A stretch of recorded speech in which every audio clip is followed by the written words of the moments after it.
আসসালামু আলাইকুম সুপ্রিয় শিক্ষার্থীবৃন্দ, আশা করি তোমরা সবাই ভালো আছো। আমি আলহামদুলিল্লাহ অনেক অনেক ভালো আছি। আল্লাহর কাছে শুকরিয়া, আজকের দিনে গুরুত্বপূর্ণ একটি ক্লাস নিয়ে তোমাদের সামনে হাজির হতে পেরেছি। আজকের দিনে তোমাদের সময় আমাদের সঙ্গে শেয়ার করার জন্য অনেক ধন্যবাদ। আজকে আমি খুবই আনন্দিত যে আমরা একসঙ্গে দারুণ কিছু শিখতে যাচ্ছি এবং আল্লাহর কাছে শুকরিয়া আদায় করতেছি। আজকে আমরা জেনারেল ম্যাথের, তোমাদেরকে কথা দিয়েছিলাম যে জেনারেল ম্যাথের বোর্ড পরীক্ষায় কমন উপযোগী যে সকল এমসিকিউ গুলো সবচেয়ে বেশি আসবে এবং আপনাদের 30টা এমসিকিউ সলভ করতে পরীক্ষায় হেল্প করবে, এরই ধারাবাহিকতায় আমরা কিন্তু আজকে লাস্ট ক্লাস নিয়ে আসছি। অর্থাৎ আমাদের জেনারেল ম্যাথের 17টা চ্যাপ্টারের এমসিকিউ আজকে শেষ হতে চলেছে। অর্থাৎ আজকে আমরা দুইটা চ্যাপ্টার করব, 15 নম্বর চ্যাপ্টার আর 17 নম্বর চ্যাপ্টার। তাহলে আমাদের এই চ্যাপ্টার ডান, অর্থাৎ জেনারেল ম্যাথের পুরো টপিক শেষ। এরপরে ইনশাআল্লাহ আমরা রিটেনের হয়তোবা সাজেশন নিয়ে আসবো, সৃজনশীল নিয়ে আসবো, যদি আল্লাহ সুস্থ রাখে আমরা নিয়ে আসব। তো তোমাদের কাছে রিকোয়েস্ট থাকলো যে ভয়েস স্পষ্ট শোনা যাচ্ছে কিনা, বোর্ড স্পষ্ট দেখা যাচ্ছে কিনা, আর অবশ্যই অবশ্যই তোমাদের ফ্রেন্ড সার্কেলের কাছে লাইভটি শেয়ার করে দাও, আর লাইভের কমেন্ট সেকশনে তোমাদের ফ্রেন্ডদেরকে মেনশন দিয়ে দাও। আর দ্রুত জানায় দাও কে কোথা থেকে ক্লাসটি করতেছো, কে কোথা থেকে ক্লাসটি করতেছো আমাকে দ্রুত জানায় দাও। ওকে, আমি মনে করি আর কি যে ক্লাস হোক একজনের, বাট শিক্ষা হোক সবার। ক্লাস হোক একজনের কিন্তু শিক্ষা হোক সবার। তাই তোমাদের কাছে রিকোয়েস্ট থাকলো এই লিংকটি প্রত্যেকটা ফ্রেন্ড সার্কেলের কাছে শেয়ার করে দাও, প্রত্যেকটা গ্রুপে শেয়ার করে দাও। আমিও দিচ্ছি আমার জায়গা থেকে, তোমরা তোমাদের জায়গা থেকে শেয়ার করে দাও।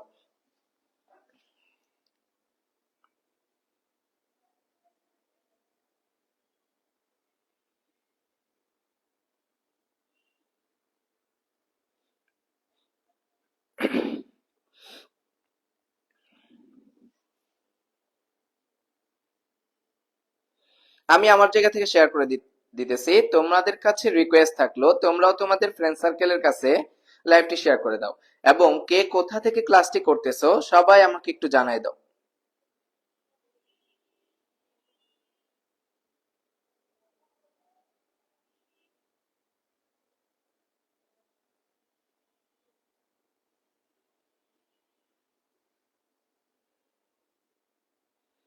সবাই আমাকে একটু জানাই দাও। আশরাফুর রহমান বলছে আসসালামু আলাইকুম। ওয়ালাইকুম আসসালাম ভাইয়া। জাহান মিম বলছে ওয়ালাইকুম আসসালাম। আসসালামু আলাইকুম আসসালাম ভাইয়া। তোমাদের ফ্রেন্ডদেরকে একটু মেনশন দিয়ে দাও, একটু কষ্ট করে তোমাদের ফ্রেন্ড সার্কেলে সবাইকে মেনশন দিয়ে দাও। সাদিক মাহমুদ শাফিন ওয়ালাইকুম আসসালাম ভাইয়া। একটু কষ্ট করে সবাই একটু শেয়ার করে দাও, আর কে কোথা থেকে ক্লাসটি করতেছো সেটা একটু আমাকে দ্রুত জানাই দাও। লাইভটি শেয়ার করে দাও, সবাই সবার জায়গা থেকে দ্রুত লাইভটি শেয়ার করে দাও। আমি একটু কষ্ট করে গ্রুপগুলোতে দিয়ে দিচ্ছি। বেশিক্ষণ সময় নিব না, আজকে আমাদের লেকচার খুবই ছোট, লেকচার আমাদের খুবই ছোট কিন্তু ইম্পর্ট্যান্ট। পরীক্ষায় এমসিকিউ আসবেই।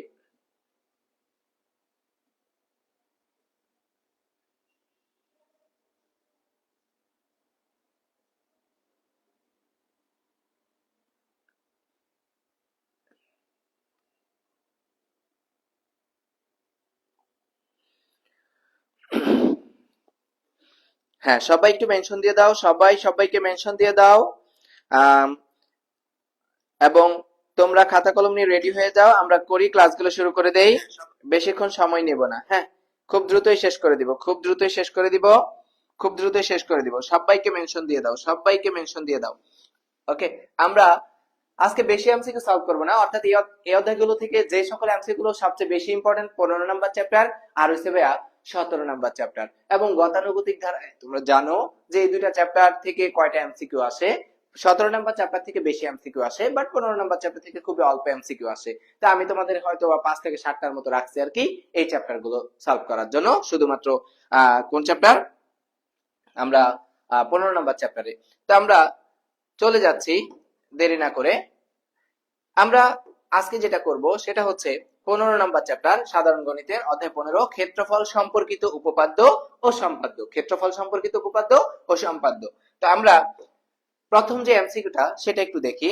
বলেছে যে ত্রিভুজ এবিসি এর কোণ সি স্থূলকোণ। ত্রিভুজ এবিসি এর কোণ সি কি বলে দিছে ভাইয়া? কোণ সি বলে দিছে স্থূলকোণ। আর এডি বলে দিছে বিসি এর উপর লম্ব হলে নিচের কোনটি সঠিক? হ্যাঁ, এখান থেকে একটু বলে রাখি, স্থূলকোণ আর হচ্ছে ভাইয়া সমকোণ, সূক্ষ্মকোণ, এই দুইটা দিয়ে এমসিকিউ আসে।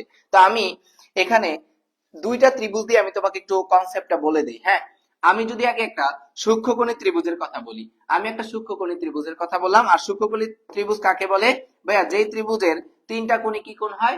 সমকোণ হয়। যেই ত্রিভুজের তিনটা কোণে কি কোণ হয়? সমকোণ হয়। যেই ত্রিভুজের তিনটা কোণই সমকোণ হয়, তাই আমি তিনটা কোণই 90 ডিগ্রির চেয়ে ছোট হয়। যেই ত্রিভুজের তিনটা কোণই 90 ডিগ্রির চেয়ে ছোট হয়, এ বি সি। অর্থাৎ আমরা এখানে দেখতে পাচ্ছি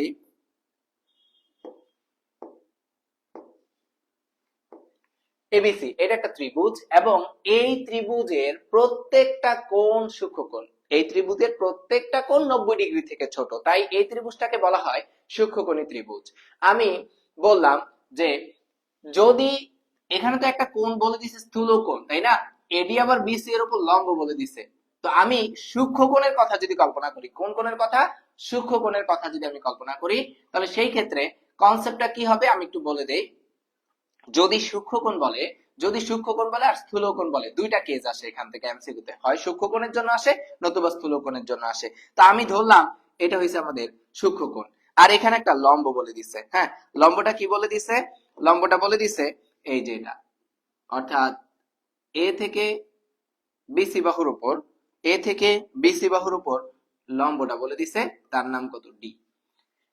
তাহলে আমরা এখানে এমসিকিউটা যেভাবে সলভ করি সেটা হইছে যে বি কোণ সূক্ষ্মকোণ, সি কোণও ধরতে পারতাম, এ কোণও ধরতে পারতাম, বাট আমি সুবিধার্থে এ কোণ বি কোণ ধরলাম।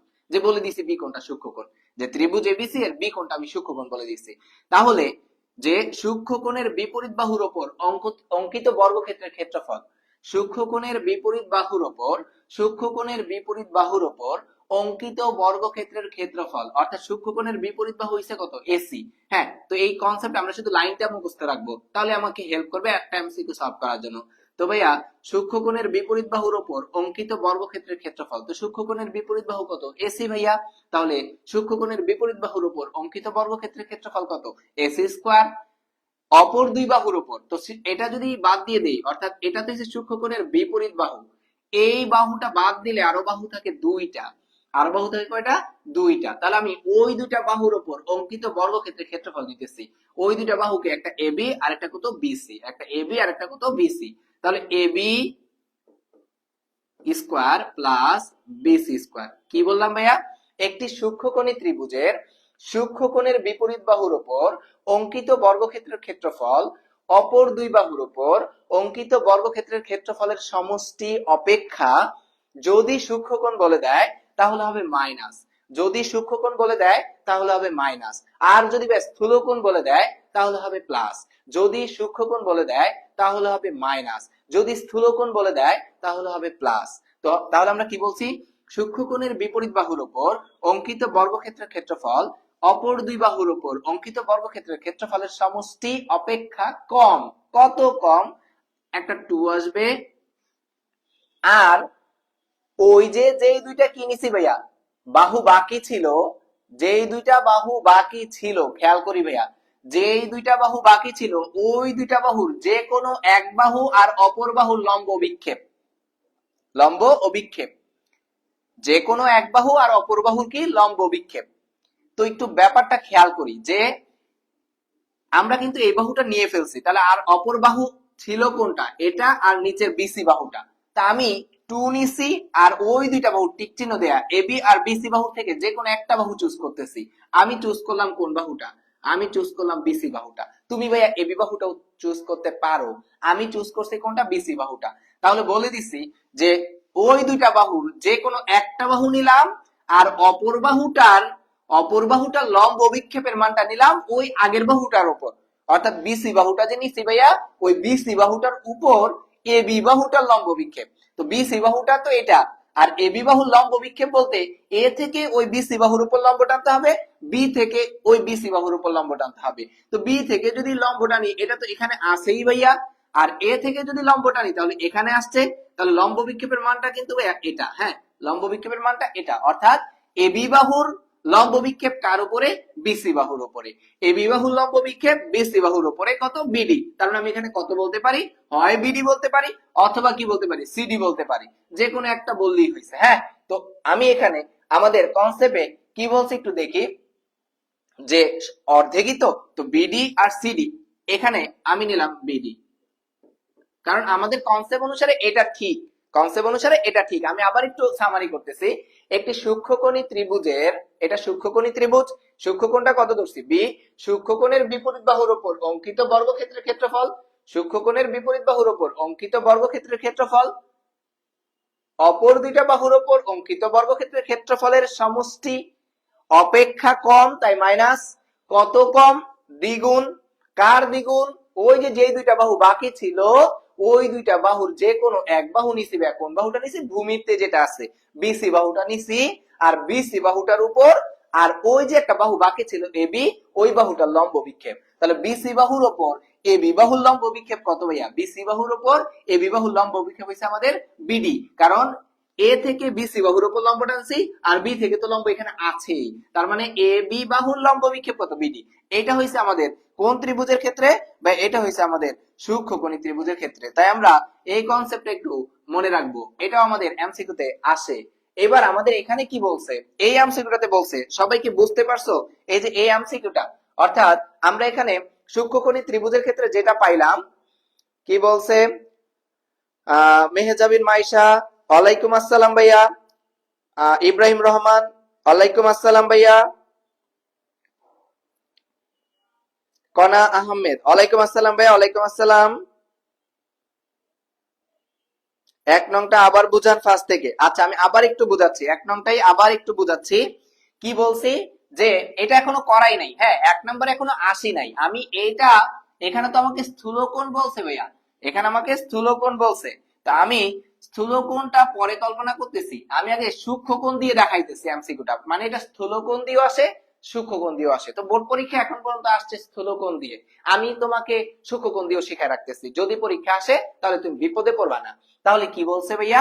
যে এবিসি একটা ত্রিভুজ, এই এবিসি ত্রিভুজের সি কোণটা কি কোণ? সূক্ষ্মকোণ।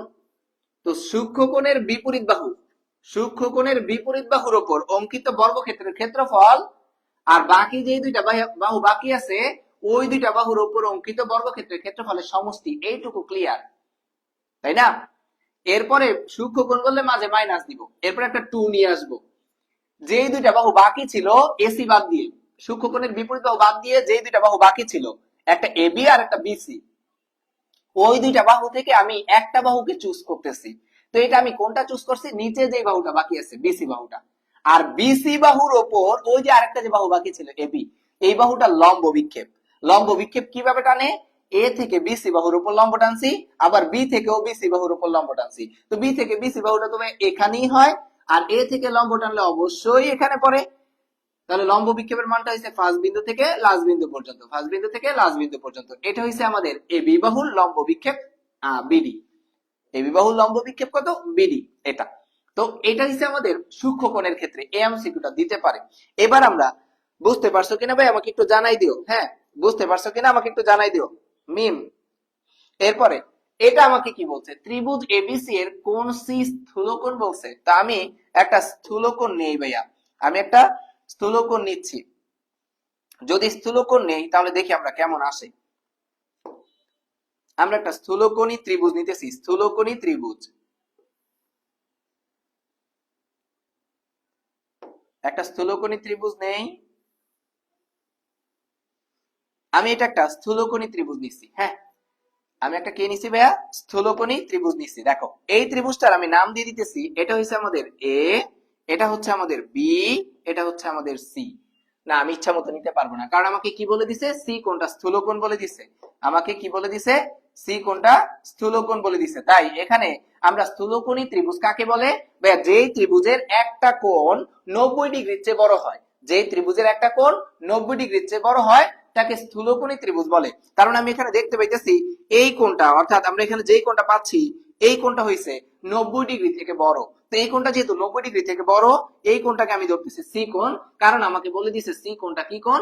স্থূলকোণ বলে দিছে, তাই আমি সি ধরছি।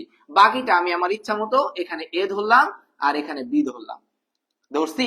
এবার কি বলছে, ত্রিভুজ এবিসি এর কোণ সি স্থূলকোণ। ওকে, এডিটা হইছে বিসি এর উপর লম্ব, তো এডি তো আঁকি নাই, বিসি এটা অ্যাকচুয়ালি কিন্তু বিসি বাহুর উপর লম্ব কোনোদিন এটা হবে না। তো এই যে আমি লম্বটা আঁকে একটু দেখাই। হ্যাঁ, এই যে আমি এখানে যে লম্বটা আঁকতেছি, এই লম্বটা কিন্তু আসলে এটা হয়, তাই না ভাইয়া? তো লম্বটা যদি এটা হয়, যদি একটু খেয়াল করো ভাইয়া, এই লম্বটা কিন্তু বিসি বাহুর উপরে পড়ে নাই, বিসি বাহুর বর্ধিতাংশের উপরে পড়ছে।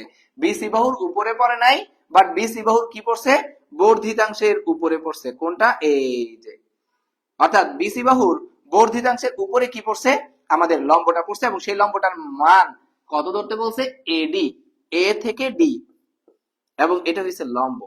ওকে, তো বলছে এডিটা বিসি বাহুর উপর কি হয়েছে, লম্ব হয়েছে। এডিটা বিসি বাহুর উপর, কিন্তু বিসি বাহু না, বিসি বাহুর বর্ধিতাংশের উপর লম্ব হয়েছে। আশা করি এইটুকু বুঝতে পারছি। তো এরপরে কি বলছি আমরা, ওখানে যেই কনসেপ্টটা বলে আসছি, এখানে সেম কনসেপ্টটাই দ্বারা করাবো। কি, সূক্ষ্মকোণী স্থূলকোণ কোনটা, এটা।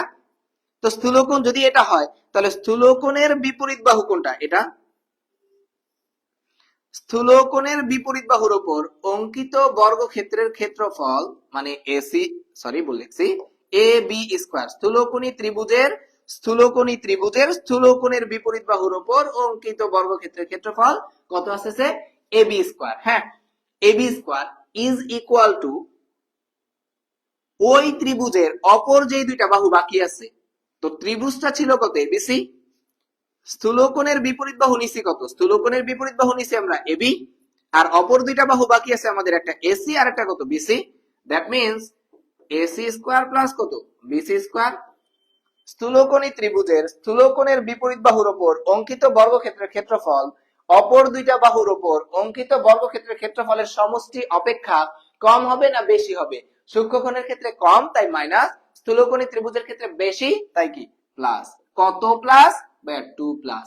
এবং আর বাকিটা কিভাবে হিসাব করব, ওই যে বাকিটা হিসাব করার টেকনিক হইছে, যেই দুইটা বাহু বাকি ছিল, অর্থাৎ এই যে এখানে আমি দেখলাম এটা 1 নাম্বার বাহু দিলাম, এটা 2 নাম্বার বাহু দিলাম, আর এটা তো বিপরীত বাহুটা, স্থূলকোণের বিপরীত বাহু। বাকি বাহু কোনটা, এসি আর কত, বিসি। এই দুইটা বাহুর 1 আর 2 নাম্বার বাহুর যে কোনো একটা বাহু চুজ করব আমরা। কোন বাহুটা চুজ করব, যেটা ভূমিতে আছে, আমরা সেটা নিলে আমাদের জন্য সুবিধা হয়। আমি নিলাম বিসি বাহুটা। তাহলে আর বাহু বাকি আছে কোনটা, এসি বাহু। তো বিসি বাহুর উপরে এখন এসি বাহুর লম্ব বিক্ষেপ নিব, লম্ব অভিক্ষেপ নিব। কিন্তু এসি বাহুর লম্ব, এসি এ থেকে এখানে লম্ব টানছি আমরা, এ থেকে লম্ব, আর সি থেকে লম্ব তো এখানে আসি। তো ব্যাপারটা হচ্ছে, আমরা কি বিসি বাহুর উপরে লম্ব আঁকতে পারছি, নাকি বিসি বাহুর বর্ধিতাংশের উপরে লম্ব আঁকতে পারছি, বিসি বাহুর বাহিরে লম্ব আঁকতে পারছি। তাই এই যে এ থেকে আমরা বিসি বাহুর বাহিরে একটা যে লম্ব টানছি, এতে সি বিন্দু থেকে লম্ব টানলে এখানেই হয়, আর এ বিন্দু থেকে লম্ব টানলে এ ডি তে এসে পড়ছে। এই যে এইটুকু হইছে, সি থেকে ডি পর্যন্ত মান হইছে এসি বাহুর লম্ব বিক্ষেপ, এসি বাহুর লম্ব ও বিক্ষেপ। আবারও বলতেছি যে এসি আর বিসি বাহুর ভিতর থেকে যে কোনো একটা বাহুকে চুজ করব। আমি চুজ করছি বিসি বাহুটা, আর এই বিসি বাহুটার উপরে এসি বাহুটার লম্ব বিক্ষেপ টানছি। কিন্তু বিসি বাহুর উপরে তো টানতে পারি নাই, বিসি বাহুর বর্ধিতাংশের উপরে টানছি। লম্ব বিক্ষেপের মানটা কত, সিডি। তার মানে এখানে আসবে আমাদের সিডি। এবার অপশনগুলো একটু মিলায় দেখি যে এখানে কোন অপশনটা আমাদেরকে কি করতেছে, ম্যাচ করতেছে। AB square equal to AC square plus BC square plus 2bc into CD. অর্থাৎ দেখতে পাইতেছি আমাদের এখানে উত্তর হইছে ক নাম্বারটা। হ্যাঁ, উত্তর ক নাম্বারটা, স্থূলকোণ বলে দিলে। হ্যাঁ, তাই এই দুইটা এমসিকিউ আমরা একটু ভালোভাবে মুখস্থ করে যাব। তার কারণ হচ্ছে ভাইয়া, তো বুঝেই যাব, কারণ এমসিকিউ তে আমাদের এই দুইটা থেকে পরীক্ষা আসে, এই দুইটা এমসিকিউ থেকে পরীক্ষায় আসে, হয় সূক্ষ্মকোণী ত্রিভুজেরটা দেয়, না স্থূলকোণী ত্রিভুজেরটা দেয়। এই দুইটা একটু ভালোভাবে শিক্ষা যাব। আর এই দুইটার সম্মিলনে, এই দুইটা সম্মিলনে একটা এমসিকিউ আমরা একটু বলবো, একটু পর বলতেছি, দেখি ওখানে জায়গা আছে কিনা। হ্যাঁ, এখানে একটু বলি আমরা 2 নাম্বারটা। তার আগে বলো, আমাকে একটু জানাই দাও এই 1 নাম্বারটাতে কারো কোনো প্রবলেম আছে কিনা। 1 নাম্বারটাতে কারো কোনো প্রবলেম আছে কিনা ভাইয়া জানাই দাও। হ্যাঁ, আমি এটার আলোকে আরেকটা আছে, আমি একটু সেটা বলে দিই। হ্যাঁ, এটা তোমাদের উচ্চতর গণিত বই আছে যারা সায়েন্সে পড়ে, বাট যারা জেনারেল ম্যাথ পড়তেছে তাদের তো আর এটা সম্পর্কে আইডিয়া নাই। কিন্তু তোমাদের অধ্যায় 15 শেষে একটা সৃজনশীল আছে, সেই সৃজনশীলের ভিতরে এমসি রিটার্ন আছে, যেহেতু সৃজনশীল এমসিকিউ তো দিয়ে দিতে পারে, তাই আমি একটু বলে দিতেছি ভাইয়া। হ্যাঁ, 2 নাম্বারটা সলভ করার আগে আমি একটু এখানে বলে দিই কোনটা, যে যদি একটা ত্রিভুজ বলে দেয়, যদি একটা ত্রিভুজ বলে দেয় এরকম একটা ত্রিভুজ আমি বলে দিলাম ঠিক এমন হইল, এমন, ওকে, এটা একটা ত্রিভুজ বলে দিছি। আর এই ত্রিভুজের ওপর আমরা ধরলাম এটা, এটা যদি এবিসি একটা ত্রিভুজ ধরি, খেয়াল করি ভাইয়া, এবিসি একটা ত্রিভুজ ধরি, আর এই বিসি বাহুর মধ্যবিন্দুটাকে আমি ধরলাম ডি। তাহলে এটা যদি মধ্যবিন্দু হয়, এই বাহুটা আর এই বাহুটা পরস্পর সমান, আর এই যে একটা যোগ করতেছি বাহু, খেয়াল করি, এই যে এটা, এটা হইছে এই ত্রিভুজের একটা মধ্যমা, এটা হইছে এই ত্রিভুজের একটা কি ভাইয়া, মধ্যমা। খেয়াল করি, মধ্যমা কি, মধ্যবিন্দু আর শীর্ষবিন্দু যোগ করলে যেটা পাওয়া যায় তাকে বলা হয় মধ্যমা। তাহলে এবিসি ত্রিভুজের বিসি বাহুর মধ্যবিন্দু কত, ডি, আর এডি যোগ করছে, এটা একটা মধ্যমা। তো এখান থেকে আমরা একটু একটা এমসিকিউ শিখে রাখি, যে এই যে শীর্ষবিন্দুটা, এই যে আমরা মধ্যমাটা পাইছি, সহজ ভাষায় বলি, আমি আর হার ম্যাথের ভাষায় বলতেছি না, কারণ হার ম্যাথ অনেকে এখানে আর্টসের আছে, জেনারেল ম্যাথ যেহেতু প্রিপারেশন নিতেছি, আবার কি আছে কমার্সের আছে, ওদের এই শব্দগুলো বললে বুঝবে না। হ্যাঁ, আমি একটু বলে দেই, যদি এটা মধ্যমা নেই, যদি এটা মধ্যমা নেই, তাহলে সেই ক্ষেত্রে এই যে মধ্যমার পাশে যে দুইটা বাহু আছে, শর্টকাটে বলে দিতেছি, মধ্যমাটার পাশে যে দুইটা বাহু আছে, ওই দুইটা বাহুর উপর অঙ্কিত বর্গক্ষেত্রের ক্ষেত্রফলের সমষ্টি, that means A B square plus AC square. বুঝি ভাইয়ারা? হ্যাঁ, এই যে মধ্যমাটা, এই মধ্যমাটার যে শীর্ষবিন্দুটা আছে, ওই শীর্ষবিন্দুটার বাম পাশে আর ডান পাশে যে দুইটা কোণ আছে, বাহু আছে, একটা এবি বাহু আর একটা এসি বাহু, তাহলে এবি বাহুর উপর স্কোয়ার প্লাস এসি বাহুর উপর স্কোয়ার ইজ ইকুয়াল টু, ওই যে ভাইয়া তৃতীয় যে বাহুটা, এটা তো প্রথম বাহু, এটা দ্বিতীয় বাহু, আর ওই যে বিসিটা হচ্ছে 3 নাম্বার বাহু, বিসিটা কয় নাম্বার বাহু, 3 নাম্বার বাহু, বিসিটা কয় নাম্বার বাহু, 3 নাম্বার বাহু, ওই 3 নাম্বার বাহুটার অর্ধেক, 3 নাম্বার বাহুটার অর্ধেক আর মধ্যমার উপর। তো মধ্যমা দেখো, আবারও বলতেছি, যেটা মধ্যমা ছিল, ওই মধ্যমার বাম পাশে আর ডান পাশে যে দুটা বাহু ছিল, অর্থাৎ এই বাহুটা আর এই বাহুটার উপর অঙ্কিত বর্গক্ষেত্রের ক্ষেত্রফলের সমষ্টি ওই মধ্যমাটার উপর অঙ্কিত বর্গক্ষেত্রের ক্ষেত্রফলের সমষ্টি, আর তৃতীয় যে বাহুটা ছিল ওই বাহুটার অর্ধেক, তৃতীয় যে বাহুটা ছিল সেই বাহুটার অর্ধেক, হয় বিডি অথবা কত সিডি, হয় বিডি অথবা কত সিডি, সেমই তো, আমি নিতেছি বিডি, ওই বিডির উপর অঙ্কিত বর্গক্ষেত্রের ক্ষেত্রফলের সমষ্টির কত গুণ ভাইয়া, দ্বিগুণ, সমষ্টির কত গুণ, দ্বিগুণ। এইটা এমসিকিউতে আসতে পারে, এটা একটু শিখে রাখি, যে কি একটা ত্রিভুজের যদি মধ্যবিন্দু বলে দেয়, মধ্যবিন্দু আর শীর্ষবিন্দু যোগ করলে হবে মধ্যমা, তাহলে মধ্যমাটার দুই পাশে যে দুইটা বাহু আছে, ওই দুইটা বাহুর উপর অঙ্কিত বর্গক্ষেত্রের ক্ষেত্রফলের সমষ্টি, মধ্যমাটার উপর অঙ্কিত বর্গক্ষেত্রের ক্ষেত্রফলের সমষ্টি প্লাস ওই যে তৃতীয় যে বাহুটা বাকি ছিল, সেই বাহুটার অর্ধেকের উপর অঙ্কিত বর্গক্ষেত্রের ক্ষেত্রফলের সমষ্টির কত গুণ, দ্বিগুণ। এই এমসিকিউটা একটু শিখে যাব, এটা হায়ার ম্যাথে বিস্তারিত আলোচনা করা হয় অ্যাপোলোনিয়াসের উপপাদ্য বলে, তখন আমরা এটা অন্যভাবে পড়ি, বাট আপাতত এমসিকিউর জন্য আমরা এটা শিখে রাখতে পারি, এটা শিখে রাখতে পারি। সবাই কি বুঝতেছি? সবাই বুঝতেছি? সবাই যদি বুঝে থাকো আমাকে একটু জানাও ডান। হ্যাঁ, বুঝতেছে কিনা, বুঝতে পারলে আমাকে একটু সবাই জানাও ডান। আমরা এই এমসিকিউটার ভিতরে যাই। কি বলে দিছে, ত্রিভুজ পি কিউ আর একটি সমবাহু ত্রিভুজ, ত্রিভুজ পি কিউ আর একটি কি সমবাহু ত্রিভুজ, যার পিএস, হ্যাঁ, যার পিএস লম্ব কিউ আর, অর্থাৎ আমাদের এই বাহুটার মান কি বলে দিছে, এটা বলছে পিএস টা কার উপরে লম্ব, একটু খেয়াল করি ভাইয়া, পি কিউ আর একটি সমবাহু ত্রিভুজ, পি কিউ আর একটি সমবাহু ত্রিভুজ, আর বলে দিছে যার পিএস এটা এস, এই যে এই বাহুটা কিন্তু এস, এই বিন্দুটার নাম, এই বিন্দুটার নাম কি এস, এস হবে।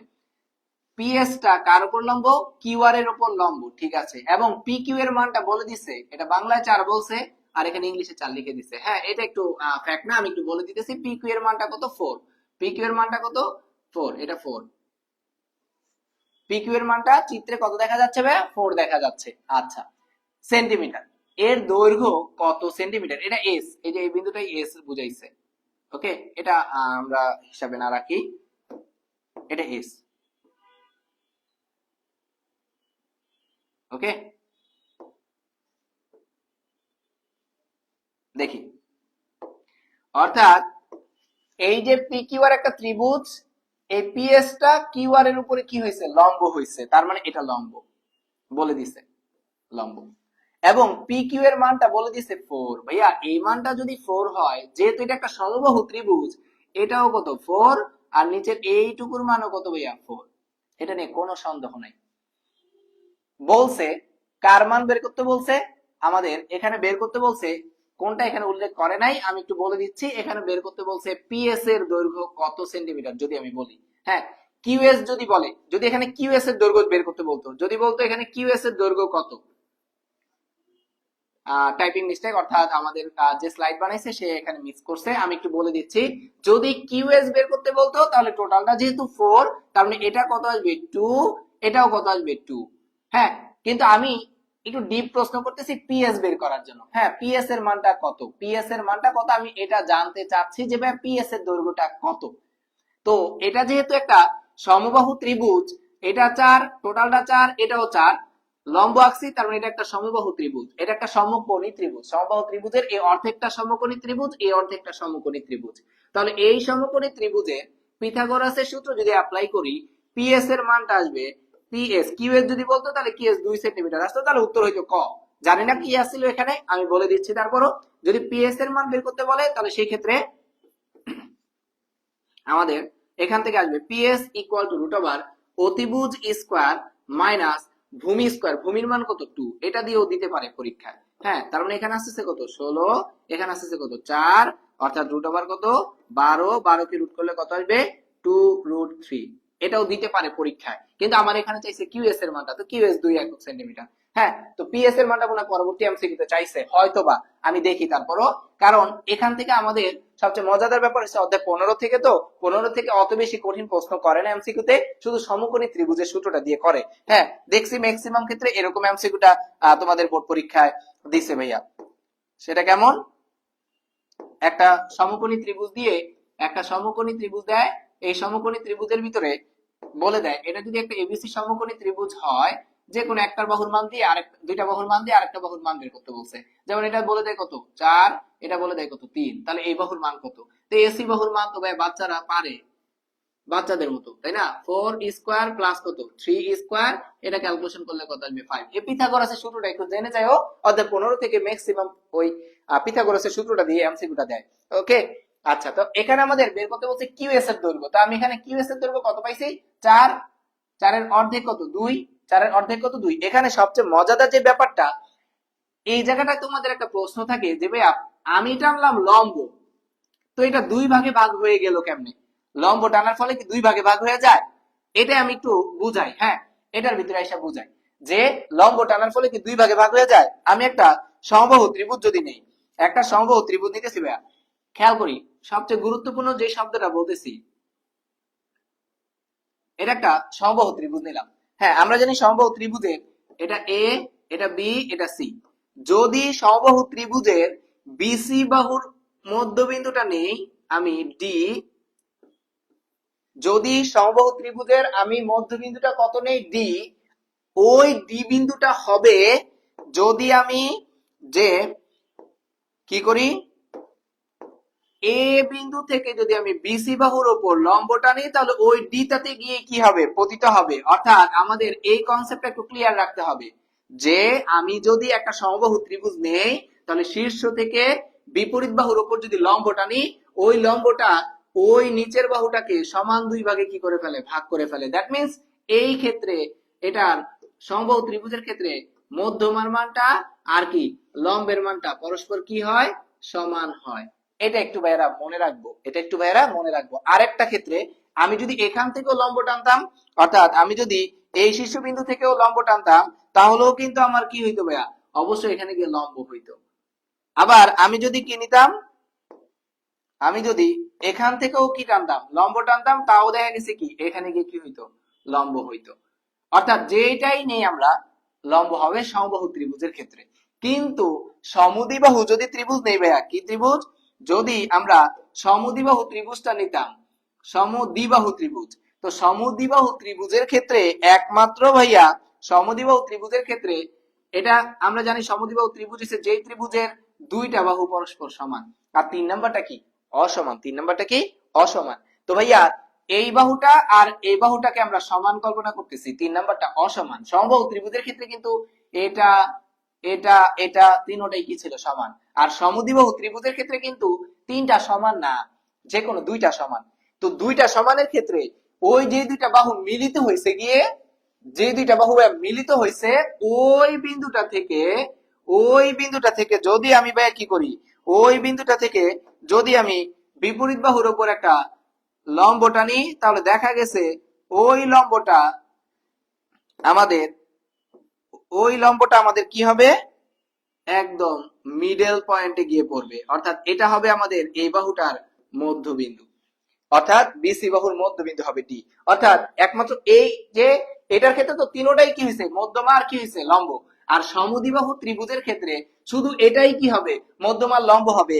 কিন্তু আমি যদি এটা টানি তাহলে কিন্তু আর কি হবে না, মধ্যমার লম্ব হবে না। এটা মাথায় রাখতে হবে। তার মানে একমাত্র সমদ্বিবাহু ত্রিভুজের ক্ষেত্রে একটাই, ওই যে দুইটা বাহু সমান, সেই দুইটা বাহু যেই বিন্দুতে মিলিত হয়েছে ওই বিন্দু থেকে যদি বিপরীত বাহুর উপর লম্ব টানি, ওই বাহুটাকে সমান দুই ভাগে ভাগ করবে, আর বাকি কোনো বাহুটাকে সমান দুই ভাগে ভাগ করতে পারবে না।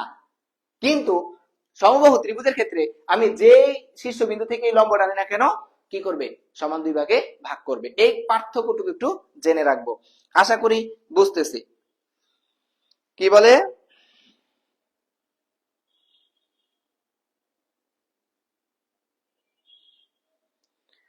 বলছে জি ভাইয়া বুঝতেছি, থ্যাংক ইউ।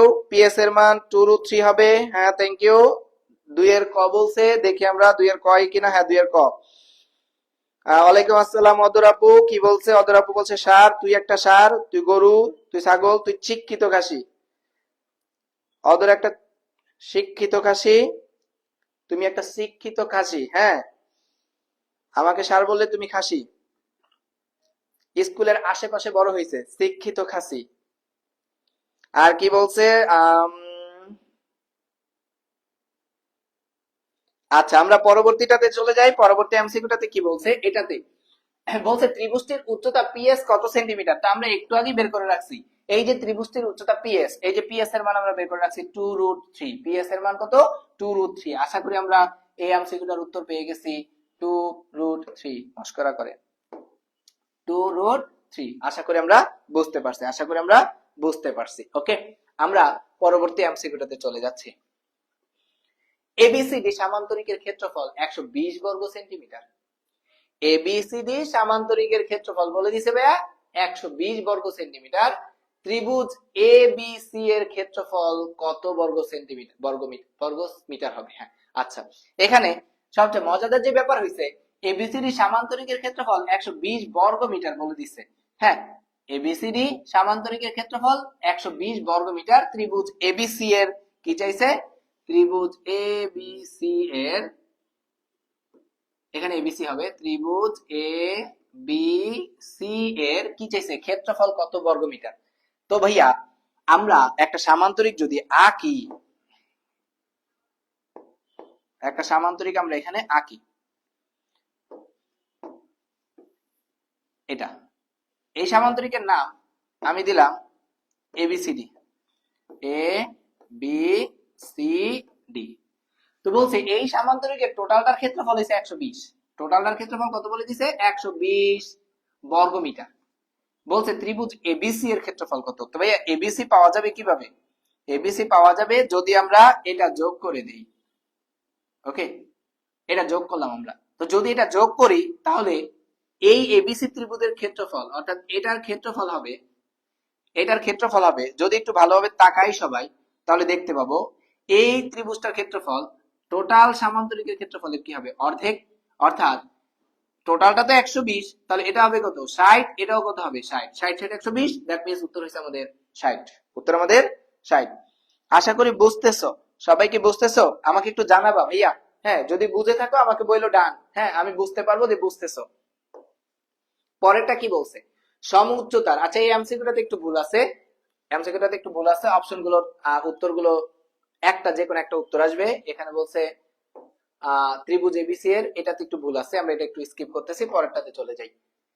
এটা দেখি কি বলছে। অর্থাৎ এই চ্যাপ্টারের এটা একটু কঠিন করে এমসিকিউ দেয় আসলে, আদারওয়াইজ এই চ্যাপ্টার থেকে আর তেমন কোনো এমসিকিউ আসে না, আমি দেখি নাই আসছে আর কি, যদি বোর্ড পরীক্ষার প্রশ্ন অ্যানালাইসিস করো আর কি, আমি তো করছি তাই আমি বলতেছি আর কি।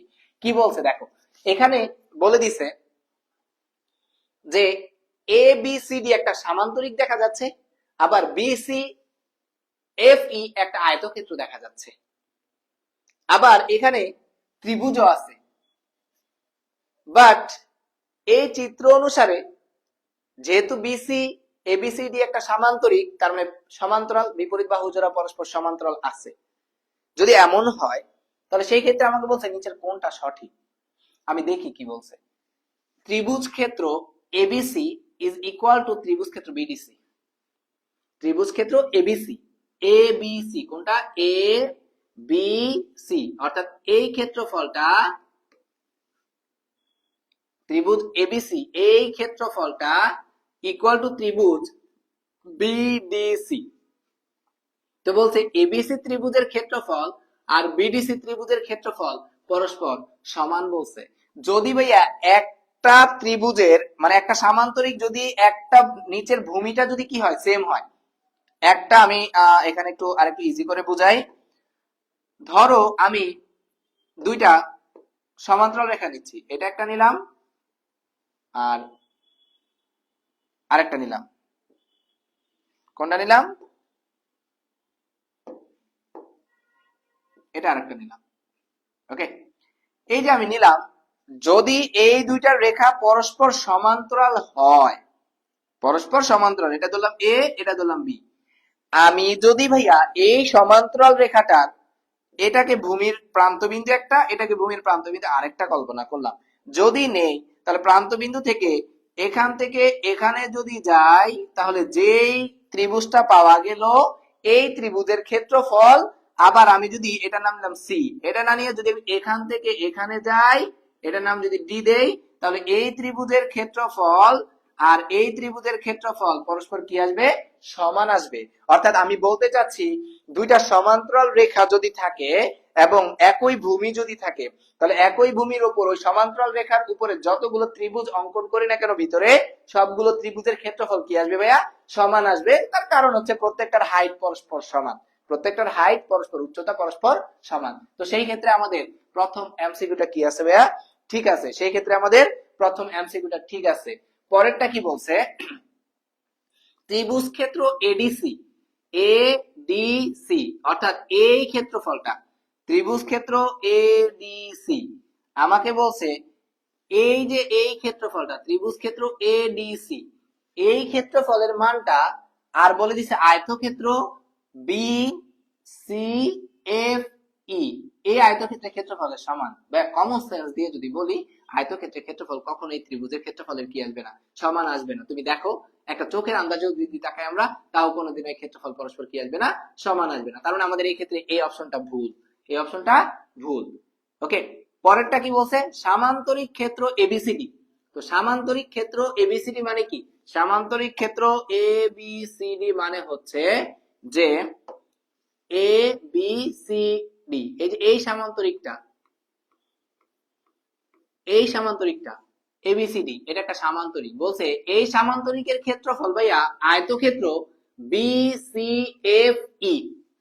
অর্থাৎ আমরা যেমন এখানে ত্রিভুজের ক্ষেত্রফল পরস্পর সমান বলছি, সিমিলার ওয়েতে আমি যদি, সিমিলার ওয়েতে আমি যদি কি করি ভাইয়া, আমি যদি এখানে খেয়াল করি, এটা এ এটা বি, আমি এখানে যদি একটা আয়তক্ষেত্র নেই, ধরলাম আয়তক্ষেত্রটা এটা, এটা, আর যদি তাদের দ্বারা গঠিত একটা সামান্তরিক নেই, এটাকে একটু বর্ধিত করে এইভাবে, তাহলে এই যে এইটার ক্ষেত্রফল, এই সামান্তরিকের ক্ষেত্রফল ওই আয়তক্ষেত্রের ক্ষেত্রফলের কি আসবে, সমান আসবে। কারণ একটা ভূমির উপর অবস্থিত আছে দুইটা। তাই এই ক্ষেত্রে আয়তক্ষেত্রের ক্ষেত্রফল আর সামান্তরিকের ক্ষেত্রফল পরস্পর কি আসবে? সমান হবে। আয়তক্ষেত্রের ক্ষেত্রফল আর সামান্তরিকের ক্ষেত্রফল পরস্পর সমান আসবে। আশা করি এই কনসেপ্টটা বুঝতে পারছো। অর্থাৎ আমরা এখানে টোটালি কয়টা, মাত্র 6টা এমসিকিউ রাখছি মনে হয়, আর কি আছে না, আর এমসিকিউ এই চ্যাপ্টারটাতে নাই। অর্থাৎ আমরা 15 অধ্যায় থেকে মাত্র এই 6টা এমসিকিউ শিখে গেলেই বা 5টা এমসিকিউ শিখে গেলে আমাদের জন্য এনা আর কিছু লাগবে না। অত বেশি কঠিন এমসিকিউ 15 অধ্যায় থেকে আসে না, এই টাইপের এমসিকিউ গুলোই আসে। তো আমরা এবার অধ্যায় 17তে চলে যাচ্ছি। অধ্যায় 17তে চলে যাচ্ছি। কারো কোনো প্রশ্ন থাকলে আমাকে বলতে পারো। হ্যাঁ, অধ্যায় 17তে চলে যাচ্ছি। 15 চ্যাপ্টারে কারো কোনো প্রবলেম আছে কিনা? যদি 15 নাম্বার চ্যাপ্টার তোমাদের কি হয়, ওকে হয়, যদি 15 নাম্বার চ্যাপ্টারটা ওকে হয়, তাহলে 17 নাম্বার চ্যাপ্টার শুরু করতেছি। সবাই আমাকে একটু জানাও। হ্যাঁ, সবাই একটু জানাও ভাইয়া, সবাই একটু জানাও যে বুঝতেছি কিনা এবং বুঝছো কিনা আমাকে একটু জানাও। তাহলে আমি 17 নাম্বার চ্যাপ্টারটাতে চলে যাচ্ছি।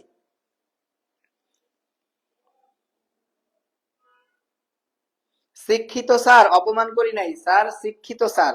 স্কুলের আশেপাশে বড় হইছেন আপনি, শিক্ষিত খাসি আপনি। আমারে স্যার বললে আপনি শিক্ষিত খাসি। এবার এই বলেন, অধ্যায় 15তে যদি প্রবলেম না থাকে আমরা 17 নাম্বার চ্যাপ্টারে চলে যাচ্ছি। সবাই একটু আমাকে জানাবেন, আমি 17 নাম্বার চ্যাপ্টারটাতে চলে যাচ্ছি। 17 নাম্বার চ্যাপ্টারে যাচ্ছি। ওকে,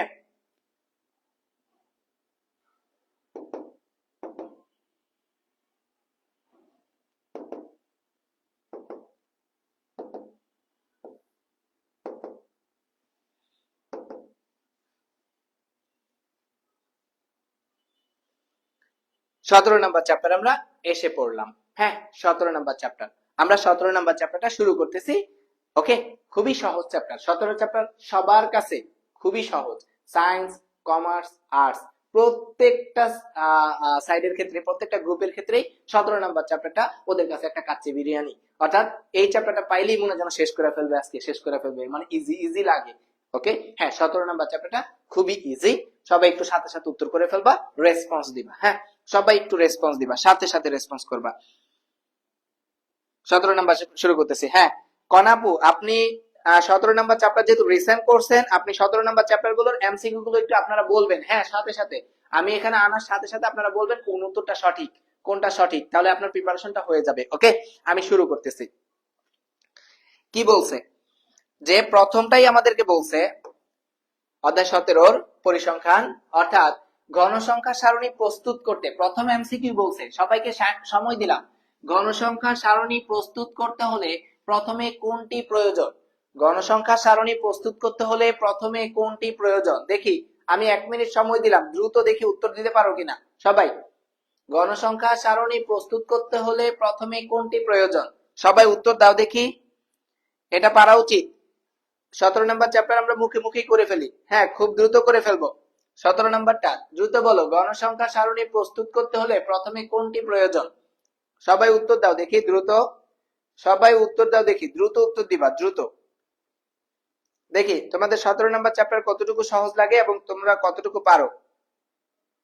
গণসংখ্যা সারণী প্রস্তুত করতে হলে প্রথমে কোনটি প্রয়োজন? গণসংখ্যা সারণী প্রস্তুত করতে হলে প্রথমে কোনটি প্রয়োজন? একটু দ্রুত রেসপন্স করো, দ্রুত রেসপন্স করো। বলছে একের গ, একের গ। মিম বলছে একের গ। কণা বলেন আপনি যে কত নাম্বার হবে উত্তর, কত নাম্বার হবে আমাকে একটু বলেন। একের গ, একজন বলছে একের গ। দেখি আমি বলতেছি উত্তর। বলছে একের ঘোড়া। এই তো, আমি চাই আপনারা ভুল করেন, ভুল করলে শিখতে পারবেন। হ্যাঁ, ভুল করলে শিখতে পারবেন। দেখেন, গণসংখ্যা সারণী যদি প্রস্তুত করতে চাই, অর্থাৎ আমাদের যদি কখনো এলোমেলো ভাবে কি থাকে, সংখ্যা থাকে, আমি যদি এলোমেলো সংখ্যাগুলো থেকে কি বের করতে চাই, গণসংখ্যা সারণী প্রস্তুত করতে চাই, গণসংখ্যা সারণী প্রস্তুত করতে গেলে সবার আগে আমাদের প্রয়োজন পড়ে উপাত্তের পরিসর। হ্যাঁ, কারণ র্যান্ডমলি সংখ্যা আছে, উল্টাপাল্টা অনেকগুলো সংখ্যা আছে, সেগুলো থেকে আমি কি করব, আমি সেগুলো থেকে গণসংখ্যা সারণী তৈরি করব। তাই আমরা সবার আগে উপাত্তের পরিসর নির্ণয়ের সূত্রটা কি শিখি? উপাত্তের পরিসর, উপাত্তের পরিসর নির্ণয়ের সূত্রটা আমরা করে থাকি। উপাত্তের পরিসর নির্ণয়ের সূত্র হইছে সর্বোচ্চ মান, সর্বোচ্চ মান, সর্বোচ্চ মান আসে, এরপরে কি আসে? সর্বোচ্চ মান মাইনাস সর্বনিম্ন মান, সর্বোচ্চ মান মাইনাস সর্বনিম্ন মান প্লাস 1। এটা হচ্ছে আমাদের উপাত্তের পরিসর নির্ণয়ের সূত্র, উপাত্তের পরিসর নির্ণয় সূত্র। এজন্য দেখা গেছে একটা গণসংখ্যা সারণী প্রস্তুত করতে সবার আগে প্রয়োজন হয় উপাত্তের পরিসর, উপাত্তের পরিসর। ওকে, এবার আমরা শ্রেণী সংখ্যা যদি বের করতে চাই, শ্রেণী সংখ্যা বের করার আরেকটা সূত্র শিখে ফেলে এমসিকিউতে আসতে পারে। শ্রেণী সংখ্যা, এখান থেকে আরেকটা কনসেপ্ট বলে দিচ্ছি। শ্রেণী সংখ্যা নির্ণয়ের সূত্র হইছে উপরে আসবে উপাত্তের পরিসর, উপাত্তের পরিসর ডিভাইডেড বাই শ্রেণী ব্যাপ্তি বা শ্রেণী ব্যবধান। হ্যাঁ, শ্রেণী ব্যাপ্তি অথবা শ্রেণী ব্যবধান। হ্যাঁ, শ্রেণী ব্যাপ্তি অথবা কি শ্রেণী ব্যবধান। হ্যাঁ, উপাত্তের পরিসর ডিভাইডেড বাই শ্রেণী ব্যাপ্তি অথবা শ্রেণী ব্যবধান যদি শ্রেণী সংখ্যা বের করতে চাই। এবং শ্রেণী সংখ্যা কথার মানে হচ্ছে উপর থেকে নিচ পর্যন্ত কয়টা ঘর, উপর থেকে নিচ পর্যন্ত কয়টা ঘর। এবং এই শ্রেণী সংখ্যা সর্বদা কি সংখ্যা আসবে? অবশ্যই পূর্ণ সংখ্যা আসবে, কোনোদিনও মাইনাস আসবে না, অর্থাৎ শুধুমাত্র প্লাসের মানগুলো আসবে, ধনাত্মক পূর্ণ সংখ্যা হবে। উপাত্তের পরিসর কি হবে? মানে 1 2 3 4, মানে কখনো দশমিকে আসলে আমরা এটাকে দশমিকে রাখি না, আমরা একটা পূর্ণ সংখ্যায় লিখে ফেলি। এটা এমসিকিউর জন্য খুবই গুরুত্বপূর্ণ। ওকে, আশা করি এটা বুঝতে পারছি। তো বলছে গণসংখ্যা সারণী প্রস্তুত করতে হলে প্রথমে কোনটি প্রয়োজন? বা উপাত্তের পরিসর প্রয়োজন। কণা, তুমি মনে হয় বুঝতে পারছো ভাইয়া যে গণসংখ্যা সারণী প্রস্তুত করতে কি প্রয়োজন? উপাত্তের পরিসর প্রয়োজন। গণসংখ্যা সারণী প্রস্তুত করতে উপাত্তের পরিসর প্রয়োজন সবার আগে। বুঝতে পারছি? যদি বুঝতে পারো আমাকে ডান লিখে দাও। আমি পরেরটাতে চলে যাচ্ছি। পরেরটাতে কি বলছে? পরিসংখ্যানের ক্ষেত্রে, পরিসংখ্যানের ক্ষেত্রে বলছে এখানে যে পরিসংখ্যানের ক্ষেত্রে নিচের কোনটি সঠিক? আমরা একটু খেয়াল করি। আমরা এটা কি বলছে ডাজন্ট ম্যাটার। আমি পরিসংখ্যানের ক্ষেত্রে তোমাকে আগে যদি সূত্রগুলোর কথা বলি, যে সবার আগে আমাদের সংক্ষিপ্ত পদ্ধতিতে গড়, সংক্ষিপ্ত পদ্ধতিতে গড়, সংক্ষিপ্ত পদ্ধতিতে গড় নির্ণয়ের সূত্রটা হইছে যে এক্স বার, সংক্ষিপ্ত পদ্ধতিতে গড় নির্ণয়ের সূত্র হইছে X bar A equal to A plus summation of F I U I divided by N into H. এটা হইছে ভাইয়া সংক্ষিপ্ত পদ্ধতিতে গড় নির্ণয়ের সূত্র। বাসায় খুব সুন্দর করে ভাই এগুলোর প্রতীকগুলোর পরিচয় জেনে যাবা, কারণ এমসিকিউ যেহেতু এই প্রতীকগুলো থেকেও কিন্তু এমসিকিউ আসে। যেমন সংক্ষিপ্ত পদ্ধতিতে গড় নির্ণয়ের সূত্র যদি এটা হয়, এ কি? এ হচ্ছে ভাইয়া সংক্ষিপ্ত পদ্ধতিতে গড় যদি বের করতে চাই তাহলে এ হইছে আনুমানিক গড় বা আনুপাতিক গড়, আনুমানিক অথবা আনুপাতিক অথবা অনুমিত। ওকে, অনুমিত গড়। এই কনসেপ্ট গুলো একটু যদি ক্লিয়ার না থাকে তাহলে কিন্তু আমরা করতে পারবো না। হ্যাঁ, এন হইছে মোট গণসংখ্যা আর এইচ হইছে ভাইয়া শ্রেণী ব্যাপ্তি বা শ্রেণী ব্যবধান, শ্রেণী ব্যাপ্তি অর শ্রেণী ব্যবধান। ইউআই টা আমাদের একটু জানার দরকার আছে। ইউআই হইছে ভাইয়া ধাপ বিচ্যুতি। তো ধাপ বিচ্যুতির সূত্রটা কি? ধাপ বিচ্যুতির সূত্র হইছে X I minus A divided by কত? এইচ। এটা আমরা একটু জেনে যাব ধাপ বিচ্যুতির সূত্রটা। ইউআই মিন্স ধাপ বিচ্যুতি, আর ধাপ বিচ্যুতির সূত্র হইছে X I minus A divided by H. X I আবার হইছে শ্রেণী মধ্যমান। এক্স আই কি? শ্রেণী মধ্যমান। এক্স আই শ্রেণী মধ্যমান। একটু জেনে যাব ভাইয়ারা। হ্যাঁ, কারণ এমসিকিউ তো রিটেনও আপনাকে হেল্প করবে। শ্রেণী মধ্যমানকে আমরা এক্স আই দিয়ে প্রকাশ করি, আর গণসংখ্যাটাকে আমরা এফ আই দিয়ে প্রকাশ করি, আর মোট গণসংখ্যাকে আমরা মোট গণসংখ্যার নাম্বারটাকে আমরা এন দিয়ে প্রকাশ করব, আর শ্রেণী ব্যক্তিটাকে আমরা এইচ দিয়ে প্রকাশ করব। তো আশা করি এই যে ধাপ বিচ্যুতির সূত্রটাও যদি আমাদের কখনো পরীক্ষা আসে এমসিকিউতে, আমরা মনে হয় এটা করতে পারবো। ওকে, আচ্ছা, বুঝতেছি তো সবাই? কণা বলছে জি ভাইয়া বুঝতে পারছি, thank you.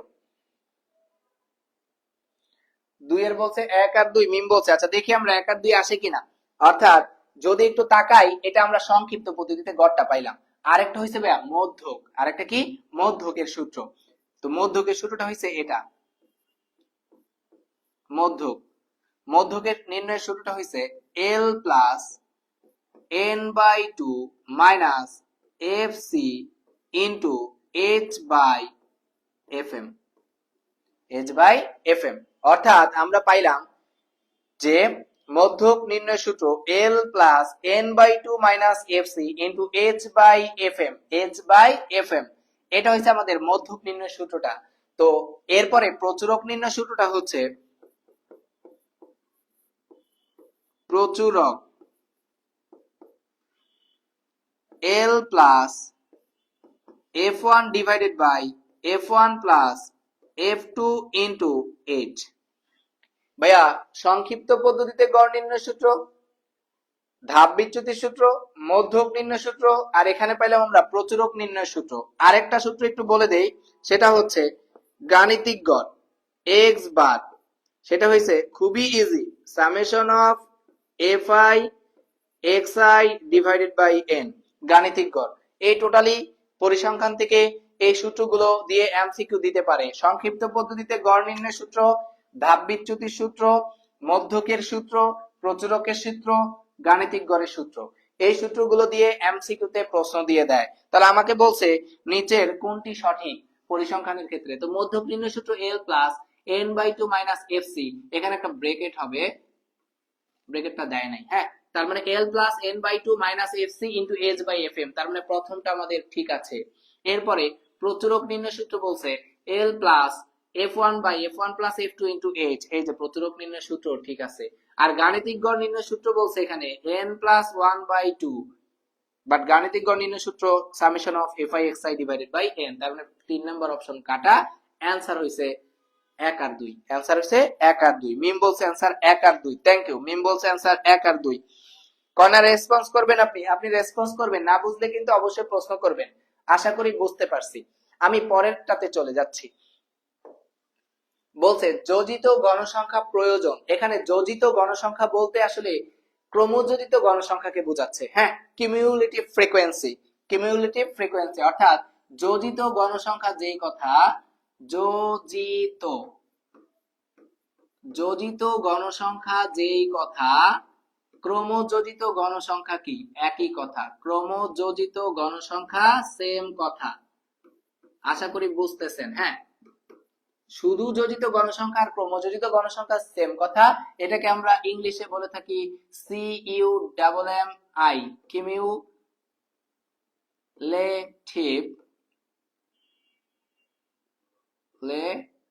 TIV, cumulative, cumulative frequency, এখানে ইউ হবে, কিউমুলেটিভ ফ্রিকোয়েন্সি, হ্যাঁ, কিউমুলেটিভ ফ্রিকোয়েন্সি,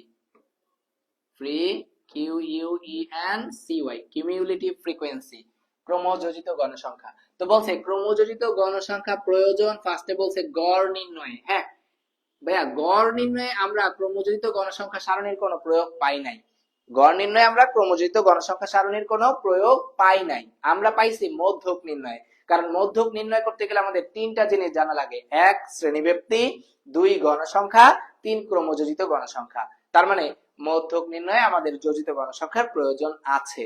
এরপরে বলছে অজীব রেখা অঙ্কনে, অজীব রেখা অঙ্কনে শ্রেণীব্যক্তি লাগে, গণসংখ্যা লাগে, ক্রমযোজিত গণসংখ্যা লাগে, অর্থাৎ শ্রেণীব্যক্তি, গণসংখ্যা, ক্রমযোজিত গণসংখ্যা। এই ক্ষেত্রে আমাদের এটা, অর্থাৎ আমাদের উত্তর পাচ্ছি এখানে, সরি ভুল, উত্তর পাচ্ছি আমরা 2 আর 3, উত্তর পাচ্ছি 2 আর 3, 2 আর 3।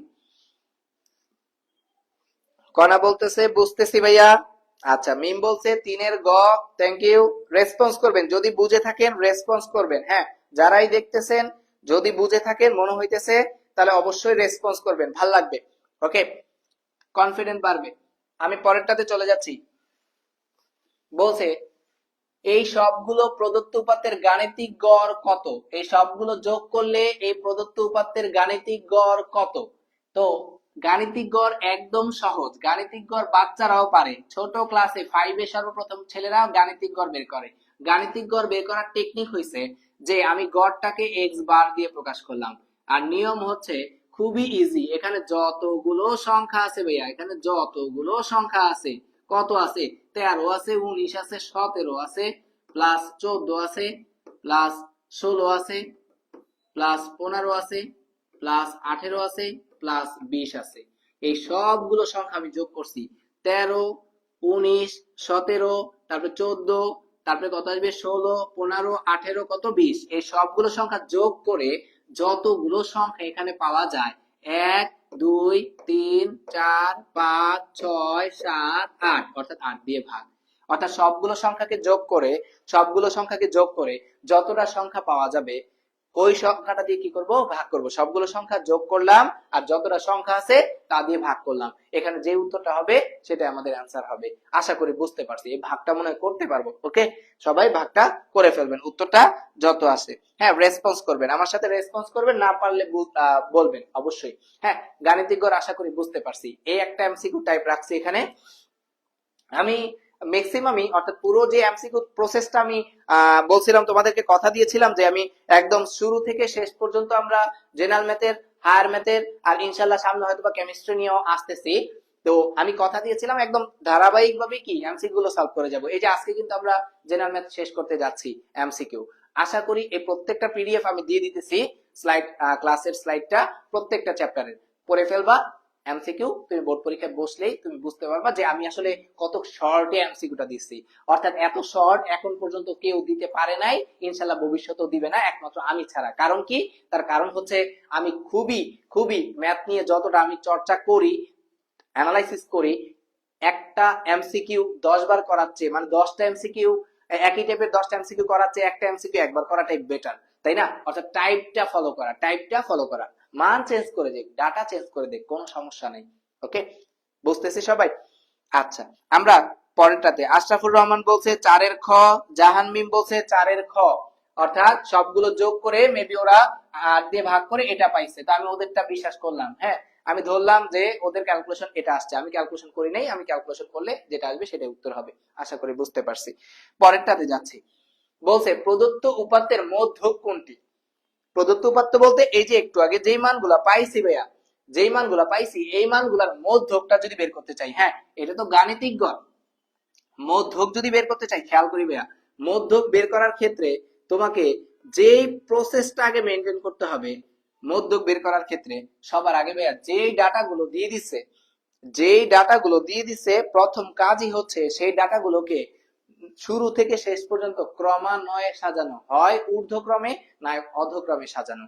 ঊর্ধ্বক্রমে বলতে ছোট থেকে বড় ক্রমে সাজানো, অধক্রমে বলতে বড় থেকে ছোট ক্রমে সাজানো। যেমন আমি র্যান্ডমলি কিছু সংখ্যা দিতেছি, আমি মধ্যক বের করতে চাচ্ছি, আমি কিছু সংখ্যা দিতেছি 5, 3, 2, 7, তারপর 11, তারপর 13, আমি এরপরে দিলাম মনে কর 15। তো এখানে কয়টা দিলাম? 1, 2, 3, 4, 5, 6, 7টা দিছি। এখন আমি এই সংখ্যাগুলোর মধ্যক বের করতে চাচ্ছি। তো আমি যদি ভাই এই সংখ্যাগুলোর মধ্যক বের করতে চাই, সবার আগে আমাকে এই লাইনটাকে কি করতে হবে? সাজাইতে হবে ভাইয়া। এই লাইনটাকে কি করতে হবে? সাজাইতে। কিভাবে? ঊর্ধ্বক্রমে সাজাচ্ছি আমি। অর্থাৎ আগে আসবে 2, পরে আসবে 3, পরে আসবে 5, পরে 7, 11, 13, 15।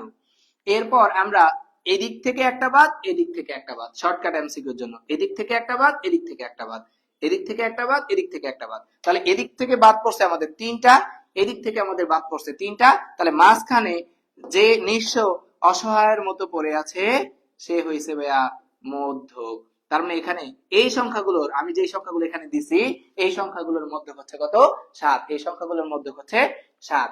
আর যদি ভাইয়া আমি কি করি, এমন কিছু সংখ্যা দিলাম, যেমন আমি কিরকম দিলাম এখানে দেখাই।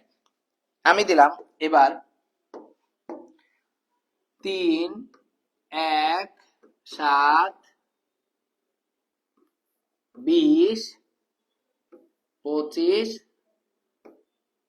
19 এখানে দিলাম। এগুলোর মধ্যক বের করতে বলছি। তবে এই সংখ্যাগুলোর যদি মধ্যক বের করতে চাই তাহলে আমাকে একটু আগে, যদি দেখো বিজোড় সংখ্যক ছিল, এই যে একটু আগে যে আমরা এখানে দিছি এখানে কিন্তু বিজোড় সংখ্যক ছিল 1, 2, 3, 4, 5, 6, 7, পদ সংখ্যা ছিল বিজোড়, অর্থাৎ সংখ্যা ছিল বিজোড় 7টা, সেই ক্ষেত্রে মধ্যক আসছে একটা। কিন্তু যখন পদ সংখ্যা হয়ে যায় কত? জোড়, 1, 2, 3, 4, 5, 6, সেই ক্ষেত্রে মধ্যক আমাদের কয়টা হয় দেখি আমরা। আমরা সাজায় লিখি 1, 3, 7, 19, 20, 25। এবার এখান থেকে একটা বাদ, এখান থেকে একটা বাদ, এখান থেকে একটা বাদ, এখান থেকে একটা বাদ, কিন্তু এখান থেকে বাদ দিয়ে দিলে মাঝে তো কেউ থাকে না। তাই সেই ক্ষেত্রে আমরা মাঝে আমরা যেটা দেখতে পাচ্ছি এই দুইটা আমরা দেখতে পাচ্ছি, অর্থাৎ মাঝে আমরা এই দুইটা দেখতে পাইতেছি। যেহেতু মাঝে এই দুইটা দেখতে পাইতেছি, আমরা এই দুটাকে কি করব, যোগ করব। এই দুটাকে যোগ করে আমরা 7 যোগ 19 যোগ করলে যোগফলটাকে কত দিয়ে ভাগ করে দিব, 2 দিয়ে ভাগ করে দিব। 2 দিয়ে ভাগ করলে কত আসবে, 26, অর্থাৎ আসবে কত, 13। অর্থাৎ এটা হইছে আমাদের মধ্যক, এটা হইছে আমাদের মধ্যক।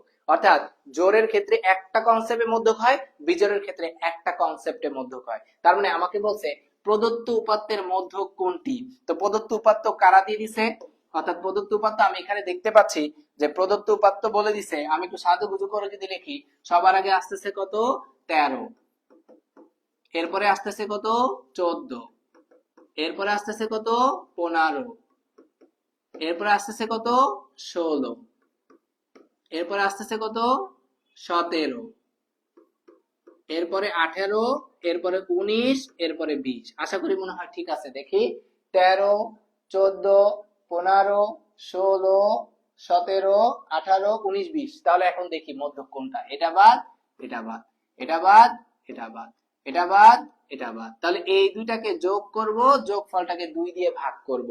16 16 32 আর একে 33, 33 কে 2 দিয়ে ভাগ করলে কত আসবে, 33 কে যদি আমরা 2 দিয়ে ভাগ করি, অর্থাৎ আমাদের আসতেছে কত, 16.5, 16.5। আশা করি বুঝতে পারছি, সবাইকে বুঝতে পারছি। মধ্যক বলছে 16.5। মিম, থ্যাংক ইউ, থ্যাংক ইউ আপনাকে।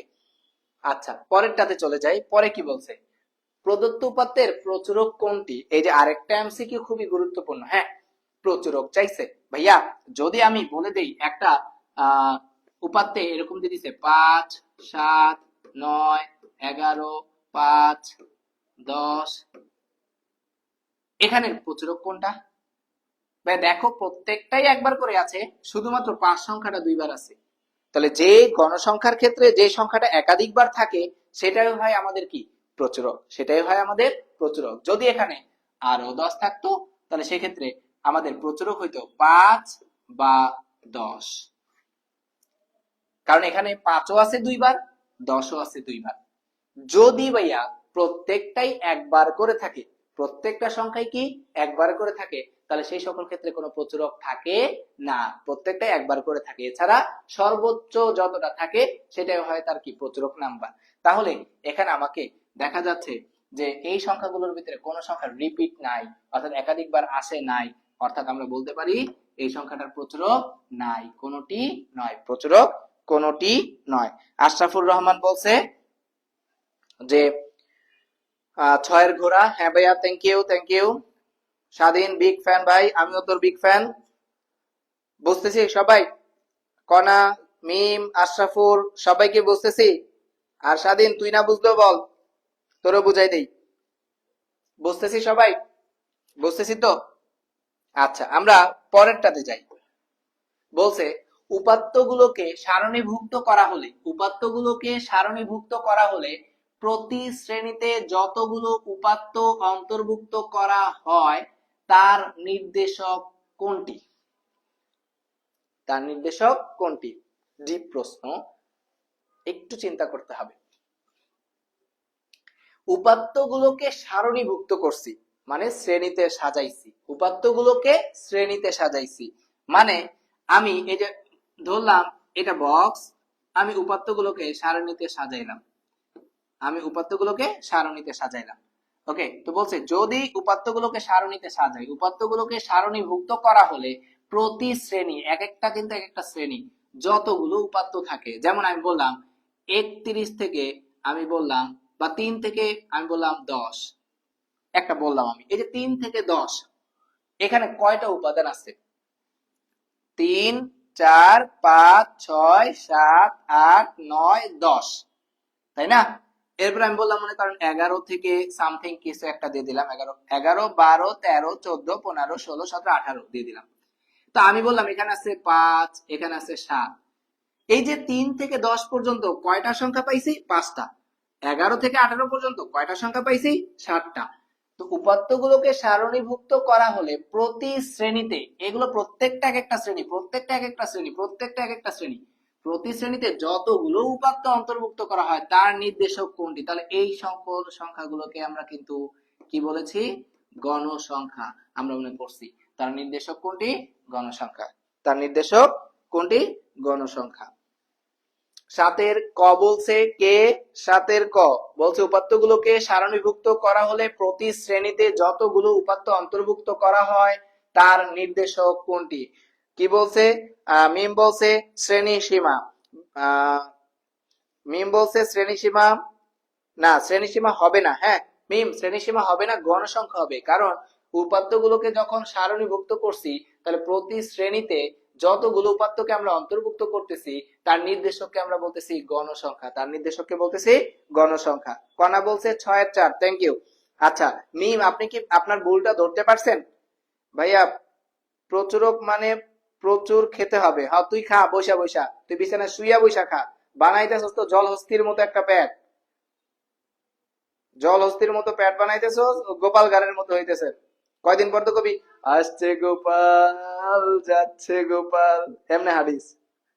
আর লাইভে ক্লাস নিতে হবে, আমি একদিন পুরো পুরো কি দেখাই দিব তোর, কি বলে ওই বডি দেখাই দিব তোর ভুড়ি। এজন্য খাওয়া দাওয়ার কম, লিমিট রেখে খাইতে হবে, রমজান মাস। এরপর দেখ ভাইয়া, আশা করি এটা বুঝতে পারছি, পরেরটাতে যাই। কি বলছে? X bar equal to A plus summation of F I U I divided by N into H. এক্ষেত্রে এক্স হয়েছে নিম্ন গড় হলে এ কে কি বলা হয়? একটু আগে আমরা এটা সম্পর্কে একটু বলে আসছি। এ হয়েছে শ্রেণীসীমা, নো। ধাপ বিচ্যুতি, না। শ্রেণী সংখ্যা, না। তাহলে আনুমানিক গড়, একটু আগে আমরা বলে আসছি। অর্থাৎ আমরা যখন সূত্র বলছি তখনই আমরা বলছি যে এই জায়গার ভিতরে, এই সংক্ষিপ্ত পদ্ধতিতে গড়ের ভিতরে আমরা যে এটাকে পড়ে থাকি, এই এ বলতে আসলে কি বুঝি? এ বলতে আমরা বুঝি আসলে এ হয়েছে আমাদের আনুমানিক গড়, অনুমিত গড় অথবা আনুপাতিক গড়, আমরা এটাকে বলে থাকি। ওকে, কি বলছে?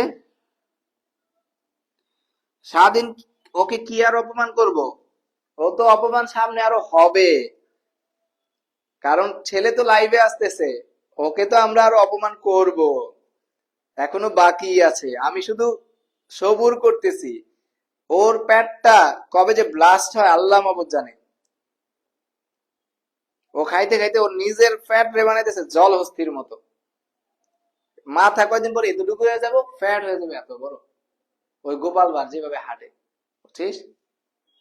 তখন ও রাস্তাতে হাঁটবে আর আমি পিছন থেকে বলবো আসছে গোপাল যাচ্ছে গোপাল, যুগের পরে যুগ কেটে যায় মানুষ তাকে ভোলে না, বলে না রে ভোলে না রে, তাকে ছাড়া চলে না। কে সে? স্বাধীন। কে সে? জলহস্তি। এই দেখ, এটা মনে হয় বুঝতে পারছি। এটা আবার কি? আশা করি এটা বুঝতে পারছি। পরেরটাতে যাই। কি বলছে? বলছে যে শ্রেণী বলে দিছে, গণসংখ্যা বলে দিছে, মধ্যক শ্রেণীর নিম্নসীমা কত? মধ্যক শ্রেণীর নিম্নসীমা কত? তো যেহেতু এমসিকিউ সলভ করতেছি, আমরা আবার খাতার ভিতরে এত বড় করে করব এত সময় নাই। আগে বের করছি আমরা মধ্যক শ্রেণীর নিম্নসীমা, এখানে চাইছে মধ্যকও বের করতে বলতে পারে, যাই বের করতে বলুক কোনো সমস্যা নাই। আমরা আমাদেরকে বলছে মধ্যক শ্রেণীর নিম্নসীমা। তা আমরা একটু দেখি মধ্যক শ্রেণীর নিম্নসীমা যদি বের করতে যাই, কি বলছে আরেকজনে? না, আজকে ক্যামেরার পিছনে স্বাধীন নাই। ও যে বলছি, ও তো জলহস্তি, বাসায় শুয়ে বৈশা খাইতেছে ঘুমাইতেছে।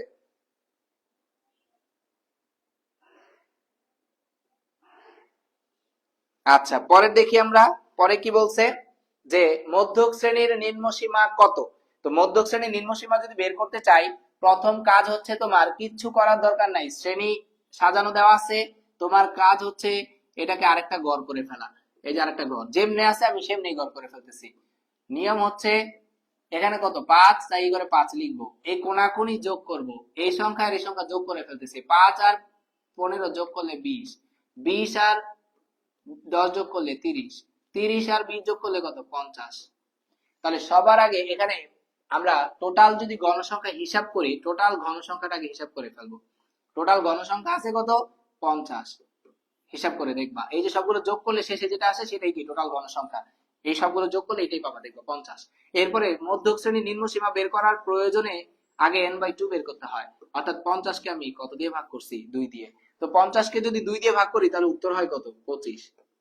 50 কে যদি 2 দিয়ে ভাগ করি হয় 25। তাহলে এবার 25 সংখ্যাটা খুঁজবো। এই শ্রেণীতে 1 থেকে 5 পর্যন্ত আছে, এই শ্রেণীতে 6 থেকে 20 পর্যন্ত আছে, কিন্তু আমার তো 25। তো এই শ্রেণীটাতে আছে কত? এটার শেষ, এটার শেষ, তাহলে এটার শেষ কত? 21। 21 থেকে 30 পর্যন্ত আছে এই শ্রেণীটাতে। তাহলে আমরা দেখতে পাইতেছি মধ্যক শ্রেণী কোনটা? মধ্যক শ্রেণী হইছে 31 থেকে 40। মধ্যক শ্রেণী 31 থেকে 40। তো আমাকে বলছে মধ্যক শ্রেণীর নিম্ন সীমা, তাহলে মধ্যক শ্রেণীর নিম্ন সীমাকে বলা হয় 31, এটাকে বলা হয় নিম্ন সীমা। আর মধ্যক শ্রেণীর উচ্চ সীমা কোনটা হবে? মধ্যক শ্রেণীর উচ্চ সীমা হবে কত? এটাকে বলা হয় মধ্যক শ্রেণীর উচ্চ সীমা, দ্যাট মিন্স 40 উচ্চ সীমা। ওকে, একটা মধ্যক শ্রেণীর নিম্ন সীমা, একটা মধ্যক শ্রেণীর উচ্চ সীমা। ওকে, আশা করি বুঝতে পারছি মধ্যক শ্রেণী কিভাবে বের করি। সবাইকে বুঝছি? সবাইকে বুঝছি? যদি সবাই বুঝে থাকি আমাকে একটু জানাও কমেন্টে। ঝগড়াঝাটি না করে, এই মেয়ে মানুষের স্বভাব কোনোদিনও যাবে না, মেয়ে মানুষের স্বভাব কোনোদিনও যাবে না। তারা ঝগড়াঝাটি মৃত্যুর আগ পর্যন্ত তাদের ঝগড়াঝাটি থামবে না। মেয়ে মানুষ মানেই কি? মেয়ে মানুষ মানেই ঝগড়া। ওই যে ঝগড়াঝাটি করতে গিয়ে বুঝেই না আরেকজনে, বুঝাই দিতেছি। তবে ঝগড়াঝাটি করা যাবে না, ঝগড়াঝাটি করা যাবে না, কারণ মেয়ে মানুষ এমনই একটা টক্সিক, না সবাইকে বলতেছি না, দুইটা মেয়ে, মেয়ে বলবো না, মহিলা বলবো, 12 বছর একসাথে জেল খাটছে।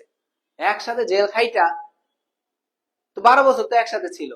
যেদিন জেল থেকে ছাড়া পাইছে বলে আফা বাকি কথা বাসায় গিয়ে হইব, ভাবি বাকি কথা বাসায় গিয়ে হইব।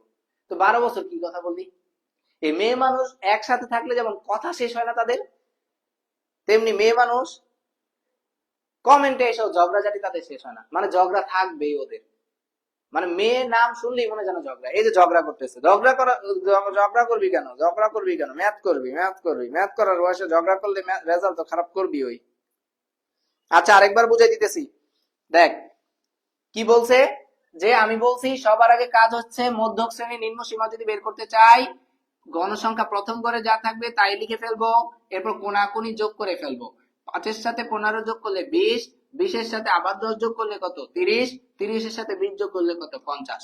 অর্থাৎ এটা বের করছি আমরা ক্রমযোজিত গণসংখ্যাটা, তাই না? ক্রমযোজিত গণসংখ্যাটা বের করছি। অনেকে আবার ট্যালি করে, এত কিছু করে, করার দরকার নেই, এমসিকিউ সলভ করতেছি, এত সময় পাবো না। এইটা সবগুলো যোগ করলে কত আসবে? 50। মধ্যক শ্রেণীর নিম্ন সীমা বের করতে গেলে আগে n এর মানটা লাগবে, এরপর n কে 2 দিয়ে ভাগ করতে হবে। যেই সংখ্যাটা আসছে সেই সংখ্যাটা খুঁজবো আমরা ক্রমযোজিত গণসংখ্যার কোথায় আছে।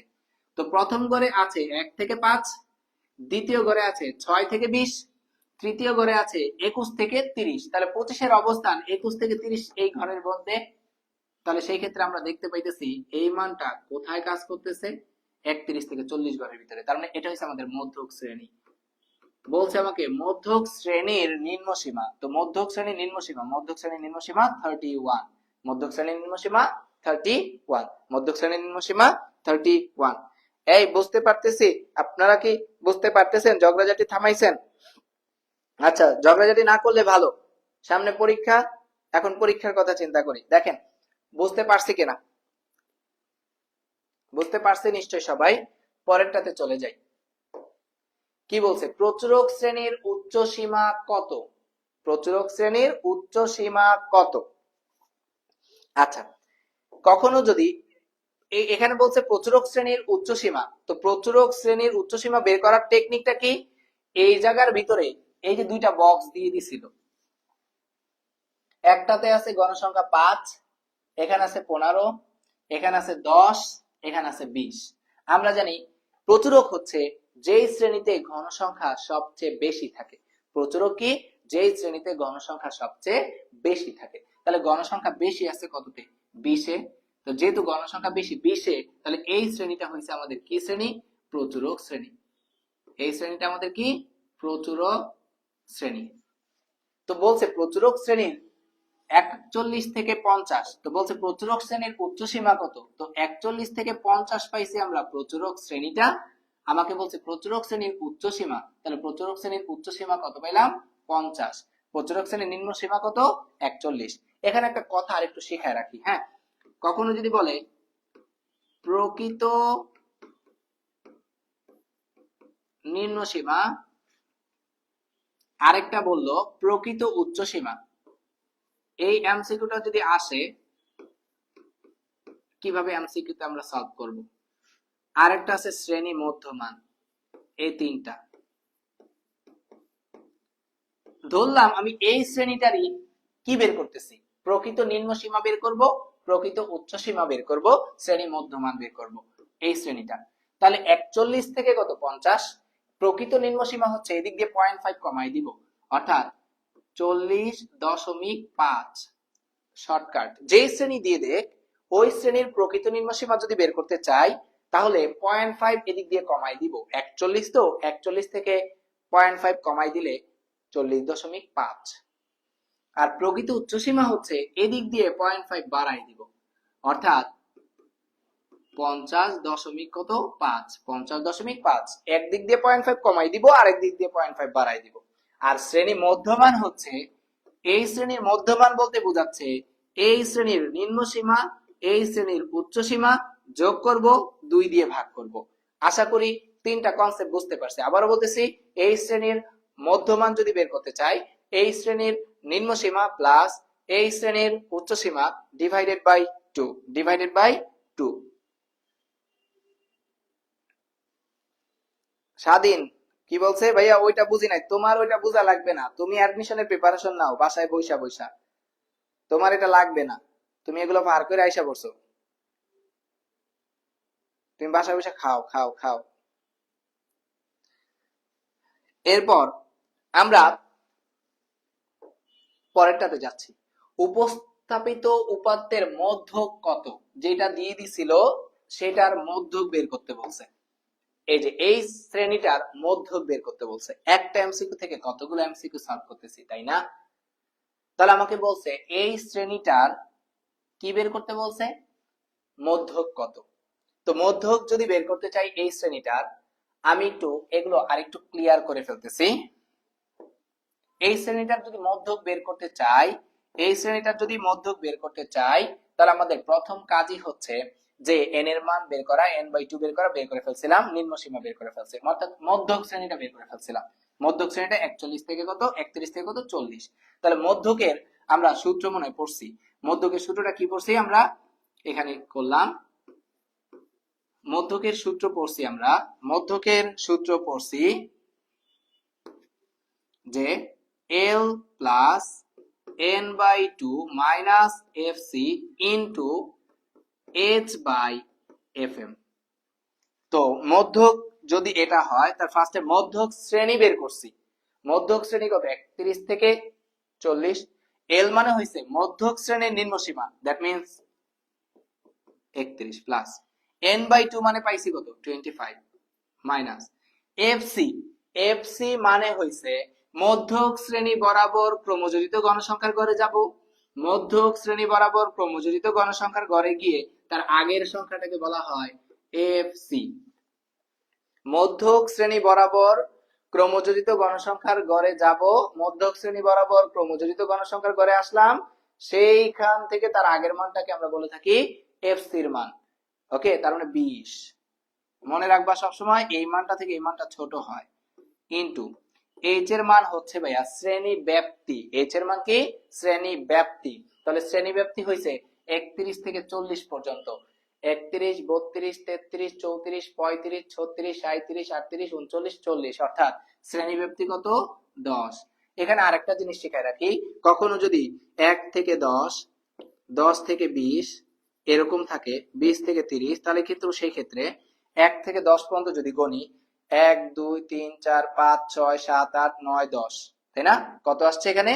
অর্থাৎ এখানে দেখা যাইতেছে আমাদের 10 আসছে। এরপরে আবার 10 11 12 13 14 15 16 17 18 19 20, অর্থাৎ আমরা যদি এই যে বারবার আমি আসলে বুঝাইতে চাইতেছি, এখানে যে সংখ্যাটা ইউজ করছি সেই সংখ্যাটা যদি আবার ইউজ করি 30, এখানে 30 থেকে যদি কত বলে দেই 40, মানে যে সংখ্যাটা ইউজ করছি আবার সেই সংখ্যাটা যদি ইউজ করি, সেই ক্ষেত্রে হাতে গুণে, আমরা শর্টকাট বলি, হাতে গুণে আমরা যতটা শ্রেণীব্যাপ্তি পাবো তার থেকে 1 কমাই দিব, তার থেকে এক কি করব, কমাই দিব। অর্থাৎ শ্রেণীব্যক্তি আমরা যদি কখনো দেখি যে শ্রেণীব্যক্তি আমরা কত যদি দেখি যে এই সংখ্যাটা এখানে যা ইউজ করছি আবার এখানে যা লিখছি দুইটাই কি আসছে, সেম আসছে, কোনাকুনি মানগুলো সেম আসছে, সেই ক্ষেত্রে শ্রেণীব্যক্তি গুণে যতটা পাবো তার থেকে এক কমাই দিব, তার থেকে এক কমাই দিব। যেমন 10 থেকে কত 20, 10, 11, 12, 13, 14, 15, 16, 17, 18, 19, 20, 11 আসছে, এক কমাই দিব, দ্যাট মিন্স 10, দ্যাট মিন্স 10। এটা একটু জানায় রাখলাম। তো এখানে শ্রেণীব্যক্তির মান কত পাইছি, 10। আর এফএম কি ভাইয়া, এফএম হচ্ছে মধ্যক শ্রেণীর গণসংখ্যা। তাহলে মধ্যক শ্রেণী কোনটা, এটা। তো মধ্যক শ্রেণী যদি এটা হয় তার গণসংখ্যা কত, 10। তার গণসংখ্যা কত, 10। 10 10 কাটা 31 প্লাস 5, দ্যাট মিন্স 36। অর্থাৎ আমরা দেখি আমাদের অপশনে কি বলছে, উপাত্তের মধ্যক কত, 36। উপাত্তের মধ্যক কত, 36। উপাত্তের মধ্যক কত, 36।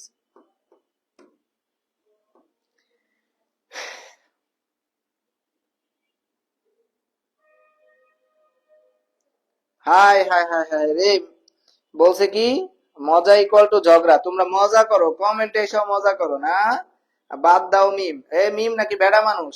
হাই হাই মিম, দেখ তোরে পচাইছে, তুই নাকি বেড়া মানুষ। ওই দেখ বলছে বাদ দাও মিম, বাদ দাও মিম বেড়া মানুষ, মিম বেড়া মানুষ। হাই হাই হাই হাই, শেষ, মান সম্মান খেয়ে দিছে। এবার দেখ আমরা পরেরটাতে যাই। উপস্থাপিত উপাত্তের প্রচুরক কত? উপস্থাপিত উপাত্তের প্রচুরক কত?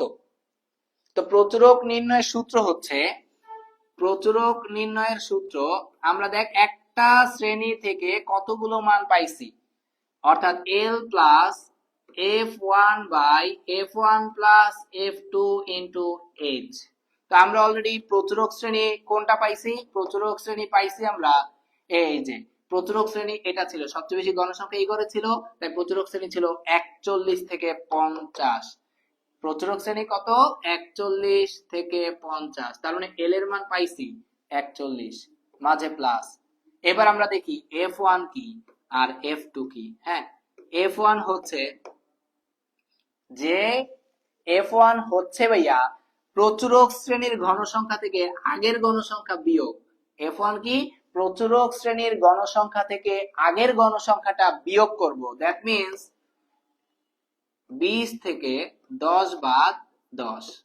আর f2 হচ্ছে প্রচুরক শ্রেণীর গণসংখ্যা থেকে, প্রচুরক শ্রেণীর গণসংখ্যা থেকে পরের গণসংখ্যা বিয়োগ। তো প্রচুরক শ্রেণীর গণসংখ্যা কত, 20, তার পরের গণসংখ্যা নাই মানে কত, 0। এখানে কিন্তু পরে আর কোনো গণসংখ্যা নাই, পরে আর কোনো গণসংখ্যা নাই, অর্থাৎ আমরা বলবো যে এটার মান আসবে 20 মাইনাস কত, 0, দ্যাট মিন্স 20। অর্থাৎ মানগুলো যদি আমি বসাই 10 10 প্লাস 20 আর শ্রেণীব্যক্তির মান 10, তাহলে কত আসতেছে 41 প্লাস এখানে আসতেছে 100, এখানে আসতেছে 30। এটা কাটা ক্যালকুলেশন করলে যা আসবে এখানে তাই আমাদের কি হবে, উত্তর আসবে।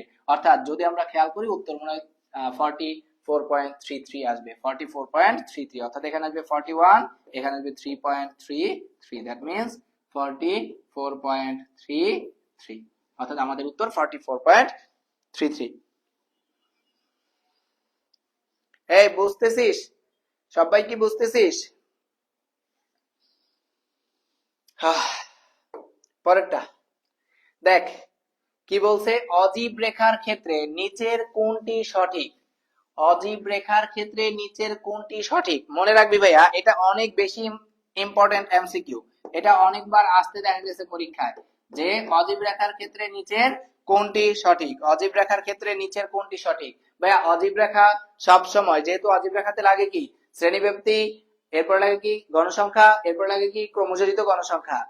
এক্স অক্ষ বরাবর শ্রেণীব্যক্তির উচ্চ সীমা হয়, ওয়াই অক্ষ বরাবর ক্রমযোজিত গণসংখ্যা হয়। আর ভাই ক্রমযোজিত গণসংখ্যা অবভিয়াসলি সবসময় বাড়ে, যেহেতু উপরের দিকে উঠতে থাকে, তো সেই ক্ষেত্রে আমরা কি বলতে পারি, অজীব রেখার ক্ষেত্রে সব সময় আমরা দেখি ঊর্ধ্বগামী হবে। অজীব রেখার ক্ষেত্রে নিচের কোনটি সঠিক? অজীব রেখা সবসময় উপরের দিকে উঠতে থাকে। যারা অজীব রেখা দেখছিস, লাইফে করছিস, তারা জানিস যে অজীব রেখা সবসময় এইভাবে এভাবে এভাবে এভাবে এভাবে এভাবে উপরে উঠতেছে, কোনোদিনও ডাউন হয় না। অর্থাৎ অজীব রেখা সবসময় ঊর্ধ্বগামী, অজীব রেখা সবসময় ঊর্ধ্বগামী। ওকে, অজীব রেখা সবসময় কি ঊর্ধ্বগামী, এটা এমসিকিউতে আসে। নিচের কোনটি বিচ্ছিন্ন চলকের উদাহরণ? আয় হায় রে, এ ভাইরাল প্রশ্ন, এতবার দিয়ে রাখলাম, আসবেই এবারও, তোদের ভাগ্য ভালো থাকলে আসবে এবার। নিচের কোনটি বিচ্ছিন্ন চলকের উদাহরণ? নিচের কোনটি বিচ্ছিন্ন চলকের উদাহরণ? একটা কথা বলি যে বিচ্ছিন্ন চলক আর অবিচ্ছিন্ন চলক বলতে আসলে কি বোঝায়? বিচ্ছিন্ন চলক আর অবিচ্ছিন্ন চলক বলতে কি বোঝায়? আমরা পরিসংখ্যানের ক্ষেত্রে চলকটাকে দুই প্রকার বলে থাকি, একটা হচ্ছে বিচ্ছিন্ন চলক আর একটা অবিচ্ছিন্ন চলক। ভাইয়া বিচ্ছিন্ন চলক মানে হয়েছে সকল পূর্ণ সংখ্যা, মানে কোনো দশমিক আসবে না, সকল পূর্ণ সংখ্যাকে আমরা বিচ্ছিন্ন চলক বলি। আর অবিচ্ছিন্ন সংখ্যা হইছে, অবিচ্ছিন্ন চলক হইছে সকল বাস্তব সংখ্যা, মানে দশমিকও হইতে পারবে, আবার কি হইতে পারবে, ভগ্নাংশ হইতে পারবে, দশমিক হইতে পারে, র্যান্ডমলি যা খুশি তা হইতে পারবে।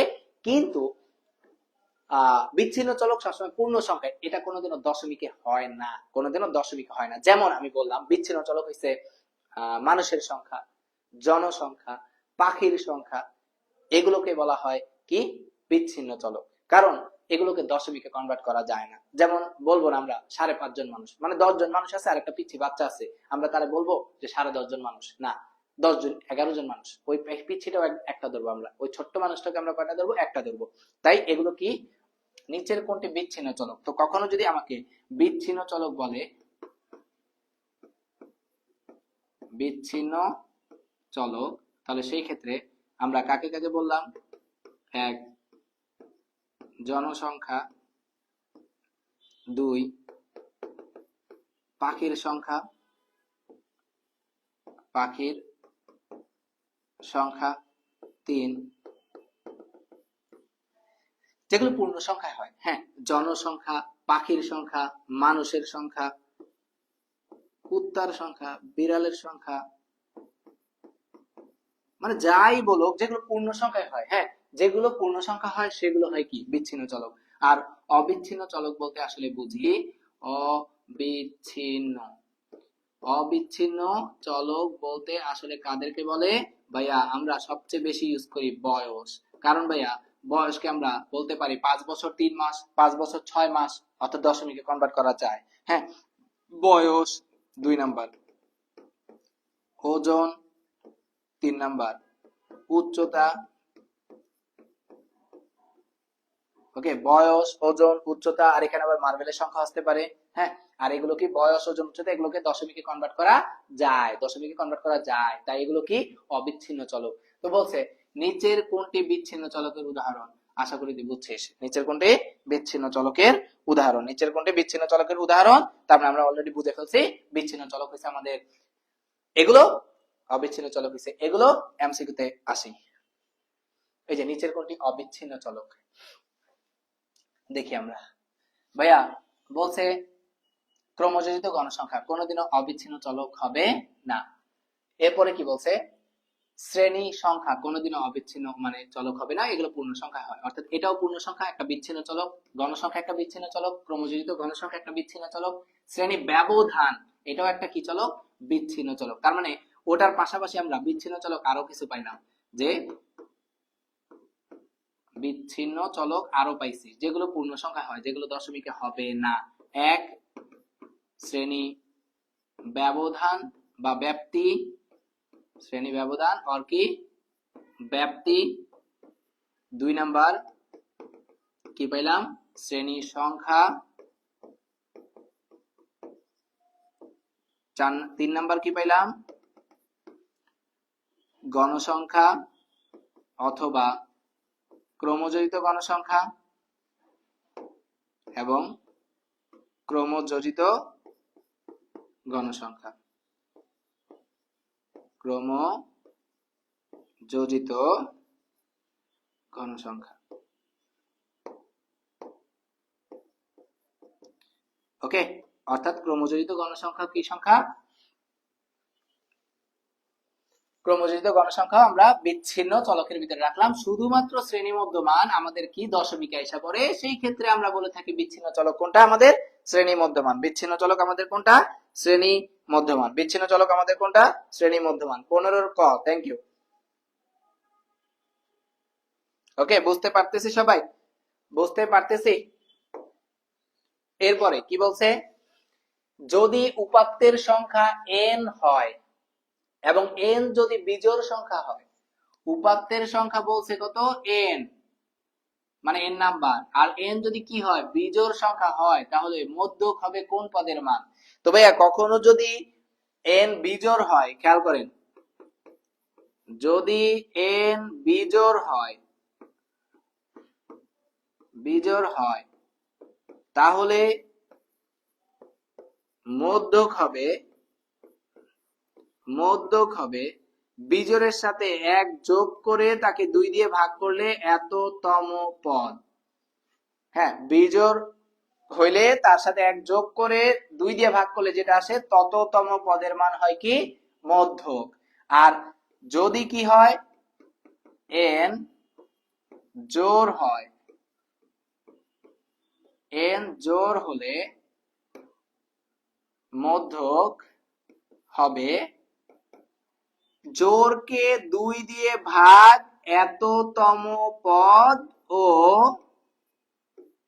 এইটাকে 2 দিয়ে ভাগ করার পর তার সাথে আরো 1 যোগ এততম পদ। অর্থাৎ জোড়ের ক্ষেত্রে হয় এটা, বিজোড়ের ক্ষেত্রে হয় এটা। তো আমরা এখানে বলছে n বিজোড়, তো বিজোড় হইলে আমাদের আসবে n+1/2 তম পদ, n+1/2 তম পদ। কি বলছে, 16 খ, 16 খ, থ্যাংক ইউ, 16 খ। আমরা পরেরটাতে যাচ্ছি। উপাত্তের ব্যবহৃত সংখ্যাসমূহকে কি বলে? উপাত্তের ব্যবহৃত সংখ্যাসমূহকে কি বলে? বলছে ঘটনা, নো। বলছে তথ্যাদি, না। বলছে ডাটা, না। এটা কোন ডাটা? মোবাইল ডাটা, না। উপাত্তের ব্যবহৃত সংখ্যাসমূহকে বলে চলক। উপাত্তের ব্যবহৃত সংখ্যাসমূহকে কি বলে? চলক বলে। আশা করি বুঝতে পারছি।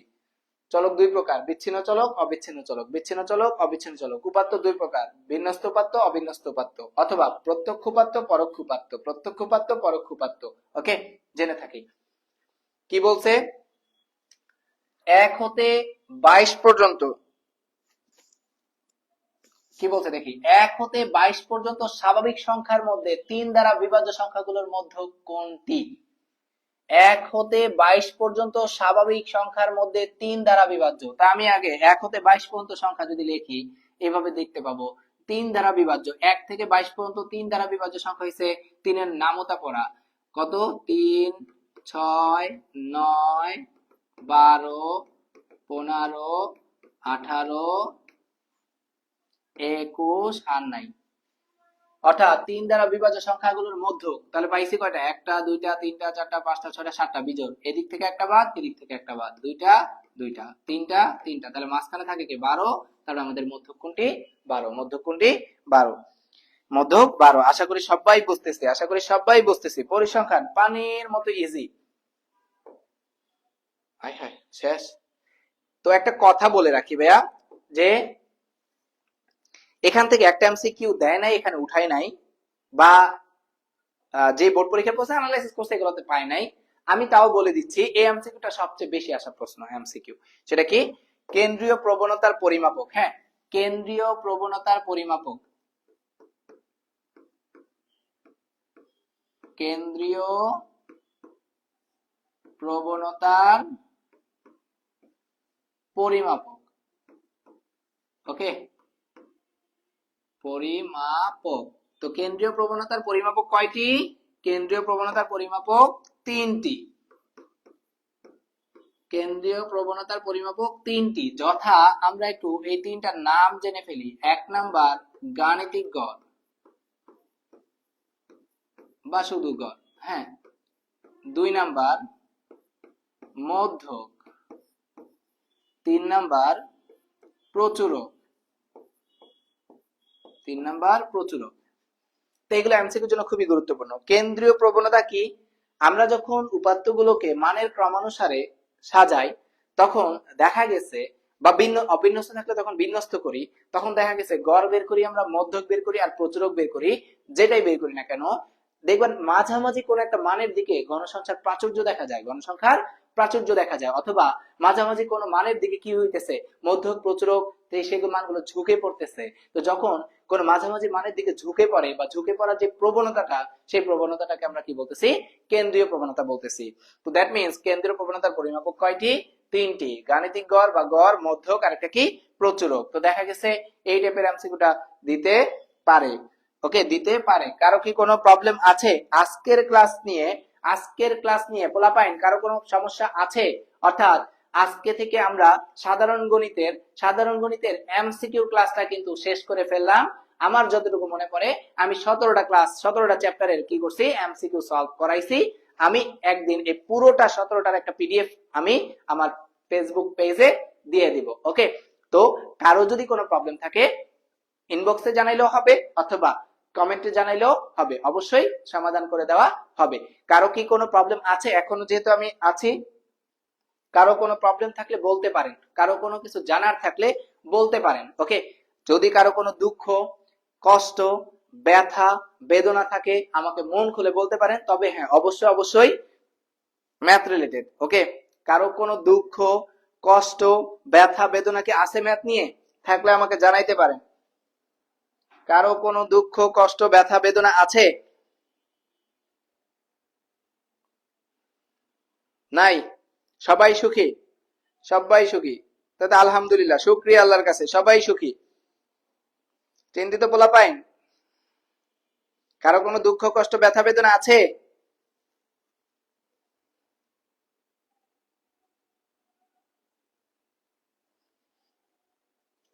কারো কোনো দুঃখ কষ্ট নাই? কিন্তু আমার আছে। সেটা কি? আমি সময় খুব কম পাই। সকাল শুরু করি, বাসায় গিয়ে ইফতারি করি, মাঝখানে কেমনে সময় চলে যায় আমি জানি না। অর্থাৎ 9টা থেকে টানা ক্লাস, একদম মাঝখানে নামাজের একটা ব্রেক, জোহর নামাজ, এরপরে মনে হয় আবার টানা 5টা পর্যন্ত, 5:30 পর্যন্ত ক্লাস। এরপর ইফতারি করতে যাই, তাড়াহুড়া করে বাইক চালা, জ্যাম ট্যাম ঠেলা বাসা চলে যাই। গিয়ে কোথায়? গিয়ে দেখা গেছে আমি আবার ইফতারি করে একটু রেস্টও নিতে পারি না, আবার এই যে অনলাইনে আসা পড়ি। আপনাদেরকে ওই যে কথা দিছি যে এমসিকিউ সলভ করাবো, তাই না? তো কি বলছে খালিদ? ওই কিরে, ওই কিরে, ওই কিরে, জাদু জাদু, ম্যাথের জাদু। কার জাদু? ম্যাথের জাদু। ওই কিরে, কিরে, জাদু জাদু, ম্যাথের জাদু। আমার যখন ঘুম আসে আমি তখন ম্যাথ করি। আমি যখন ওয়াশরুমে যাই আমি তখন ম্যাথ নিয়ে চিন্তা করি আর শান্তিতে করি। ওকে, জাদু, পুরাই আগুন আগুন আগুন। ম্যাথ মানে আগুন, বিদ্যুৎ বিদ্যুৎ, রসমালাই। ম্যাথ মানে কি? পুরা রসমালাই, বিদ্যুৎ, আগুন আগুন আগুন। ওকে, ম্যাথ মানে কি? পুরা রসমালাই। ম্যাথ মানে রসমালাই, জাদু জাদু জাদু।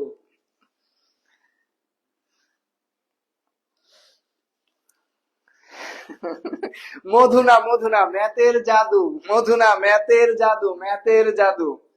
অন্যরকমে চলে শুধু ম্যাথের জাদু, ম্যাথের জাদু। ওই কিরে, ওই কিরে, জাদু জাদু, ম্যাথের জাদু।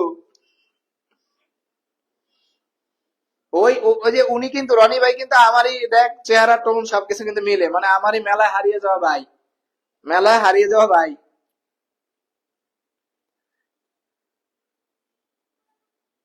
ওই দেখ, ওনার হাতেও কিন্তু তরমুজ কাটার একটা ছুরি আছে, আর আমার হাতে আছে একটা কি? আগে কাটতাম সবজি, এখন কাটি কি? ম্যাথ। আগে কাটি সবজি, এখন কাটি কি? ম্যাথ। তো কারো কোনো প্রবলেম আছে? কারো কোনো কিছু জানার আছে? থাকলে বলেন। লাল লাল আগুন, লাল লাল আগুন, অবশ্যই আগুন। ম্যাথ মানি আগুন, ম্যাথ মানি বিদ্যুৎ, ম্যাথ মানি রসমালাই, ম্যাথ মানি পাগল, ম্যাথ মানি ছাগল। ওকে, এই যে আমি সারাদিন ম্যাথ করি, খাই, ঘুমাই, ম্যাথের সাথে শুয়ে থাকি, সবকিছু ম্যাথ নিয়ে, সবকিছু ম্যাথ নিয়ে। তোদের চেয়ে বেশি মনে পড়ালেখা ম্যাথ নিয়ে আমিই করি।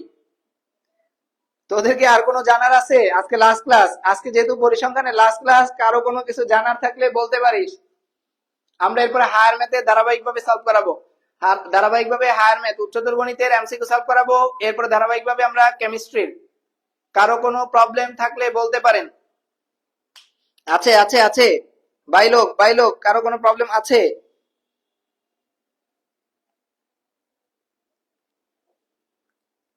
নাই কারো প্রবলেম? নিজেকে এত উন্মুক্ত করে দিলাম, তারপরেও কারো প্রবলেম নাই?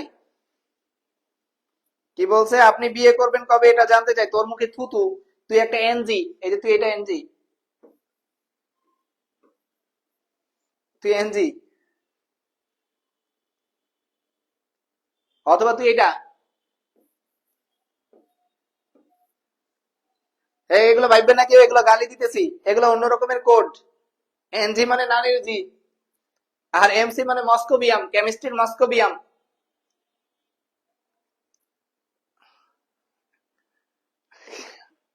কারো কোনো প্রবলেম আছে আর? ম্যাথ রিলেটেড আর কারো কোনো প্রবলেম আছে?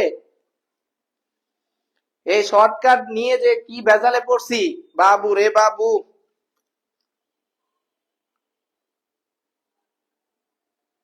কালকেই বিয়ে করবো যা।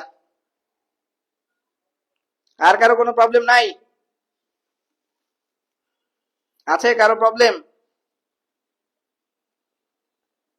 না মুইছা দে, মানুষ আবার ভাববে খারাপ কিছু। হ্যাঁ, কারো কোনো প্রবলেম আছে? মেয়ে জাতি ছেলে জাতি কারো কোনো প্রবলেম আছে? আপনি অনলাইনে থুতু দিতে পারবেন, আমি সব পারি। বাসায় গিয়ে থুতু দিয়ে আসবো। কারো কোনো প্রবলেম আছে? আমি মোজা দিয়ে পিটাবো, মোজা দিয়ে পিটাবো তোরে। কারো কোনো প্রবলেম আছে আর? মনে হয় নাই। ভাই সকল তাহলে কি আমি ক্লাসটা শেষ করে দিতে মনে হয় পারি? যেহেতু সামনে বোর্ড পরীক্ষা, আমরা বেশি সময় নষ্ট না করি। বোর্ড পরীক্ষা যেহেতু সামনে, আমরা বেশি সময় নষ্ট না করে পড়ালেখার ভিতরে আমরা বেশি মনোযোগ দেই, এবং শেষ মুহূর্তের প্রিপারেশন আমাদের এসএসসি পরীক্ষার্থীদের জন্য অনেক বেশি গুরুত্বপূর্ণ। এই শেষ মুহূর্তে আমরা যেই জিনিসগুলো পড়ছি, আমরা সেই জিনিসগুলোকে ভালো করে কি করি রিভাইজ দিতে থাকি, ভালো করে রিভাইজ দিতে থাকি। যেই ম্যাথটা কঠিন লাগে সেই ম্যাথটা বারবার কি করে থাকি, করতে থাকি। বাছাইকৃত কয়েকটা ম্যাথ করেন এখন, এই সময়ে শেষ মুহূর্তে এসা সময়গুলো নষ্ট করবেন না। ওকে, এখনো আবারও বলে দিতেছি, সবাই চিন্তা করবেন যে ওই যে যেদিন রেজাল্ট দিবে ওই রেজাল্টের কথাটা চিন্তা করে পড়ালেখা করেন, দেখবেন আপনার কি হবে। অবশ্যই দেখবেন আপনার রেজাল্ট ভালো হবে। কারণ দেখবেন, যদি এখন ভালোভাবে না পড়ালেখা করেন, এখন যদি ভালোভাবে পড়ালেখা না করেন, যেদিন রেজাল্টটা দিবে ওদিন দেখবেন আপনি, আপনার আশেপাশে সকল বন্ধু বান্ধবরা হাসতেছে, কিন্তু আপনি হাসতে পারবেন না। কারণ আপনার তখন হাসি কেড়ে নেওয়া হবে, কারণ আপনি তখন এ প্লাস পান নাই। আর এখন এই এই যুগে আইসা এ প্লাসটা একটা নর্মাল হয়ে গেছে। কেমন জানি একটা গদবাদা, সবাই গোল্ডেন পায়, সবাই গোল্ডেন পায়। তাই আমি বলবো এ প্লাস এর কোনো দাম নাই, এখন এসে গোল্ডেন। তাই আপনাদের একটু চিন্তা করেন, একটা ভালো কলেজ নির্বাচন করতে গেলে 1200+ মার্ক লাগে। একটা ভালো কলেজ যদি আপনি নির্বাচন করতে চান, 1200+ মার্ক লাগে। আবার অনেকে, আমরা এই যে আমি তো প্রতি বছরই হলি ক্রস আর এসে কোনটা সেন্ট জোসেফ নটর ডেম, এই তিনটা কলেজের ভর্তি পরীক্ষা হয়। তো ভর্তি পরীক্ষা হলে এগুলো প্রিপারেশন নেওয়াই। তো দেখা গেছে এই তিনটা এক্সেপশন হয়, তো এই তিনটাতে ফর্ম যদি উঠাইতে চাই, আমাকে কিন্তু লেটার মার্কের চেয়েও বেশি পাইতে হয়, অর্থাৎ 1200+ মার্ক। প্রতিটা বিষয়তে এ প্লাস লাগেই, আবার 90 আপ মার্ক লাগে। তো দেখা গেছে যদি না পাই তাহলে কিন্তু আমরা ফর্মে উঠাইতে পারি না, ফর্মে উঠাইতে পারি না। এবং দেখা গেছে ভালো একটা কলেজ পাই না, তখন কি হয়, একটা সদু মধু কদু কলেজে কি ভর্তি হয়ে থাকি। হ্যাঁ, তো দেখা গেছে আমাদের এসএসসির রেজাল্টটা খুবই গুরুত্বপূর্ণ, এসএসসির রেজাল্টটা খুবই গুরুত্বপূর্ণ একটা ভালো কলেজ নির্বাচন করার জন্য। ওকে, তাই আমি আপনাদেরকে বলবো, আমি আপনাদেরকে বলবো যে একটু কষ্ট করে হলো এখন যে সময়গুলো আছে, অর্থাৎ রমজান মাস, বরকতময় মাস, এই মাসে আপনি একটু চেষ্টা করেন রেগুলারিটি মেনটেন করে পড়ালেখা করার জন্য। দেখবেন আপনার রেজাল্ট ভালো আসবে, আল্লাহ আপনার দিকে সুনজর দৃষ্টিতে তাকাবে। আমি আপনার কাছে রিকোয়েস্ট করতেছি, আর মাত্র আছে, হয়তো আজকে কত তারিখ, 16 তারিখ, আর আছে 14 দিন, আর ওদিক দিয়ে 10 দিন। ওকে, দেখবেন দেখতে দেখতে কি হয়ে গেছে, শেষ হয়ে গেছে। আবার ঈদ আছে না, তাই আমি বলবো এই ঈদটা অত বেশি ভালোভাবে একদিন শুধুমাত্র আপনি একটু নষ্ট করেন, আর বাকি সবগুলো দিন আপনি পড়ালেখা করেন। যেহেতু বোর্ড পরীক্ষা, যে বিষয়গুলো পড়ছেন, খাতা কিভাবে গুছাইতে হবে, কিভাবে প্যানিক কমাইতে হবে, কনফিডেন্স বাড়াইতে হবে, যে টপিকটা পড়ছেন সেই টপিকগুলোই কি করেন, আবার ভালোভাবে রিভাইজ করেন। আপনি দেখবেন অবশ্যই পারতেছেন। এই যে আপনাকে এমসিকিউ আমি এতদিন যাবত করাইলাম, শুধুমাত্র আমি যখন স্লাইডটা দিয়ে দিব সবগুলো চ্যাপ্টারের, আপনি পরীক্ষার আগের দিন 1 ঘন্টা সময় নিয়ে বা 2 ঘন্টা সময় নিয়ে আপনি এমসিকিউ গুলো আবার একটু ফ্লো অনুসারে করে গেলেন। হ্যাঁ, তো দেখা গেছে আপনার এমসিকিউ নিয়ে কোনো জেনারেল ম্যাথে প্রবলেম হচ্ছে না। আমি ইনশাল্লাহ একদিন জেনারেল ম্যাথের সৃজনশীল নিয়ে আসতেছি, আর হায়ার ম্যাথও ধারাবাহিকভাবে এখন চলবে। তাই আপনি এই সময়গুলো নষ্ট করবেন না, এবং আপনার বাবা মার মুখের দিকে তাকায় হইলো, আমাদের আত্মসম্মানের দিকে তাকায় হইলো, আপনারা যদি রেজাল্ট খারাপ করেন তাহলে নিজেদের খারাপ লাগে। এবং যেদিন রেজাল্ট দেয় আমি দেখছি, যেদিন রেজাল্ট দেয় আমি কাউকে নিজ থেকে ফোন দেই না। ফোন যখন আসা শুরু করে আমি বুঝতেই পারছি, তখন বুঝতেই পারি যে সুসংবাদ দেওয়ার জন্য ফোন দিচ্ছে। দেখা গেছে 12টা 11টার পর থেকে মোটামুটি 11টা 12টার দিকে ফোন আসা শুরু করে যে ভাইয়া A+ পাইছি। তখন এতটা খুশি লাগে যে একটা স্টুডেন্ট A+ পাইছে, তার মুখ তখন এই যে ফোন দিতেছে, ফোনের ভিতরে কি করতেছে, এতটা খুশি হয়ে যেতেছে। তাই আপনাদের কাছে রিকোয়েস্ট করব, ওই দিনটার কথা চিন্তা করে যেদিন রেজাল্ট দিবে আপনাদের আত্মীয় স্বজনরা দেখবেন প্রতিনিয়ত ফোন দিয়ে কি করতেছে, জানতে চাইতেছে যে আপা আপনার ছেলে কি করছে, বা ও কি করছে, বা ও কি করছে, রেজাল্টটা জানতে চায়। তাই আপনাদের কাছে রিকোয়েস্ট থাকতো, ওই একটা দিনের কথা স্মরণ করে এই যে কয়টা দিন আছে সেই কয়টা দিন পড়ালেখা করেন, তাহলে দেখবেন আমাদের অবশ্যই রেজাল্টটা ভালো হবে, আপনাদের পড়ালেখাটাও ভালো হবে সিস্টেম ওয়েতে। এই যে কয়দিন আছে এই কয়দিনে আপনি স্মার্ট পড়ালেখা করেন, নট গতানুগতিক পড়ালেখা। অর্থাৎ যে কয়দিন আছে আপনার 26 দিনের মতো, 25 দিনের মতো, এই 25 দিন আপনি স্মার্ট পড়ালেখা করেন। নর্মাল পড়ালেখা আর স্মার্ট পড়ালেখার ভিতরে কিন্তু পার্থক্য আছে। আপনাকে এখন এমন ভাবে পড়ালেখা করতে হবে যেই টপিকগুলো পরীক্ষা আসবে আপনি এখন সেই টপিকগুলোই কি করবেন, পড়বেন। দেখবেন এই টপিকগুলো এমন ভাবে আপনি যাত্রা করে ফেলেন, দেখবেন পরীক্ষার আগের দিন রাত আপনার ওই বেশি কিছু পড়া লাগতেছে না। আর অবশ্যই এমন ভাবে মেন্টালি প্রিপেয়ার্ড হন যে কোন কলম দিয়ে লিখবেন, আপনি কোন কলমটা দিয়ে লিখবেন, পরীক্ষার হলে কতক্ষণ আগে পৌঁছাবেন, এবং অ্যাডমিট কার্ড সবগুলো আপনি কিন্তু এই এখন থেকে মেন্টালি প্রিপেয়ার্ড হয়ে আপনাকে ওরকম ভাবে হলে যাইতে হবে। যেহেতু বাংলাদেশ জ্যাম থাকবেই, সেহেতু আমি বলবো আপনি সময় নিয়ে পরীক্ষার হলে বের হবেন, তাড়াহুড়া করে কখনো বের হবে না। বাড়ির কাছে হোক, ওখানে গিয়ে আপনি রিল্যাক্সে থাকেন। এবং আপনাকে একটা গুড সাজেশন দেই, সেটা হইছে আপনি সারা বছর যেই কলমটা দিয়ে পরীক্ষাটা দিছেন, আপনি বোর্ড পরীক্ষাটাও আপনি সেই কলমটা দিয়ে পরীক্ষাটা দিতে বসবেন, সেই কলমটা দিয়ে সারা বছর যেটা দিয়ে লিখছেন। অনেকে আসে, মামা চাচারা গিফট দেয়, ওয়াও পশ কলম, মানে সুন্দর, যেহেতু পরীক্ষা দিবে জেল পেন, দরকার নাই ভাইয়া। আপনি সারা বছর ওই যে 5 টাকার যে কলমটা দিয়ে লিখছেন, আপনি আপনি ওই কলমটা দিয়ে পরীক্ষাটা দেন। নতুন এক্সপেরিমেন্ট করার দরকার নাই, বোর্ড পরীক্ষা নতুন এক্সপেরিমেন্ট করার জায়গা না। বোর্ড পরীক্ষা আপনার এক্সপিরিয়েন্স কি করা, ওখানে যা আপনি শিখছেন সেটাকে কি করে দেওয়া, উপস্থাপন করা। আপনার চেহারা দেখে নাম্বার দিবে না, আপনার খাতা দেখে নাম্বার দিবে। তাই আপনার কাছে রিকোয়েস্ট থাকলো, খাতাটাকে এমন ভাবে গুছাবেন, কাটাকাটি যাতে না করেন। হ্যাঁ, কাটাকাটি যাতে না করেন। তাই আপনাদের কাছে রিকোয়েস্ট থাকলো, বোর্ড পরীক্ষাটার কথা স্মরণ করে এবং রেজাল্টের কথা স্মরণ করে আপনারা এই কয়টা দিন কি পড়ালেখা করেন। হ্যাঁ, আমি আর বেশি সময় নিচ্ছি না। কারো কোনো প্রবলেম যদি থাকে, কোনো কিছু সম্পর্কে জানার থাকে, তাহলে অবশ্যই আমাকে জানাবেন। আমি ইনশাল্লাহ আমার জায়গা থেকে সর্বোচ্চ চেষ্টা করব সাপোর্ট দেওয়ার জন্য।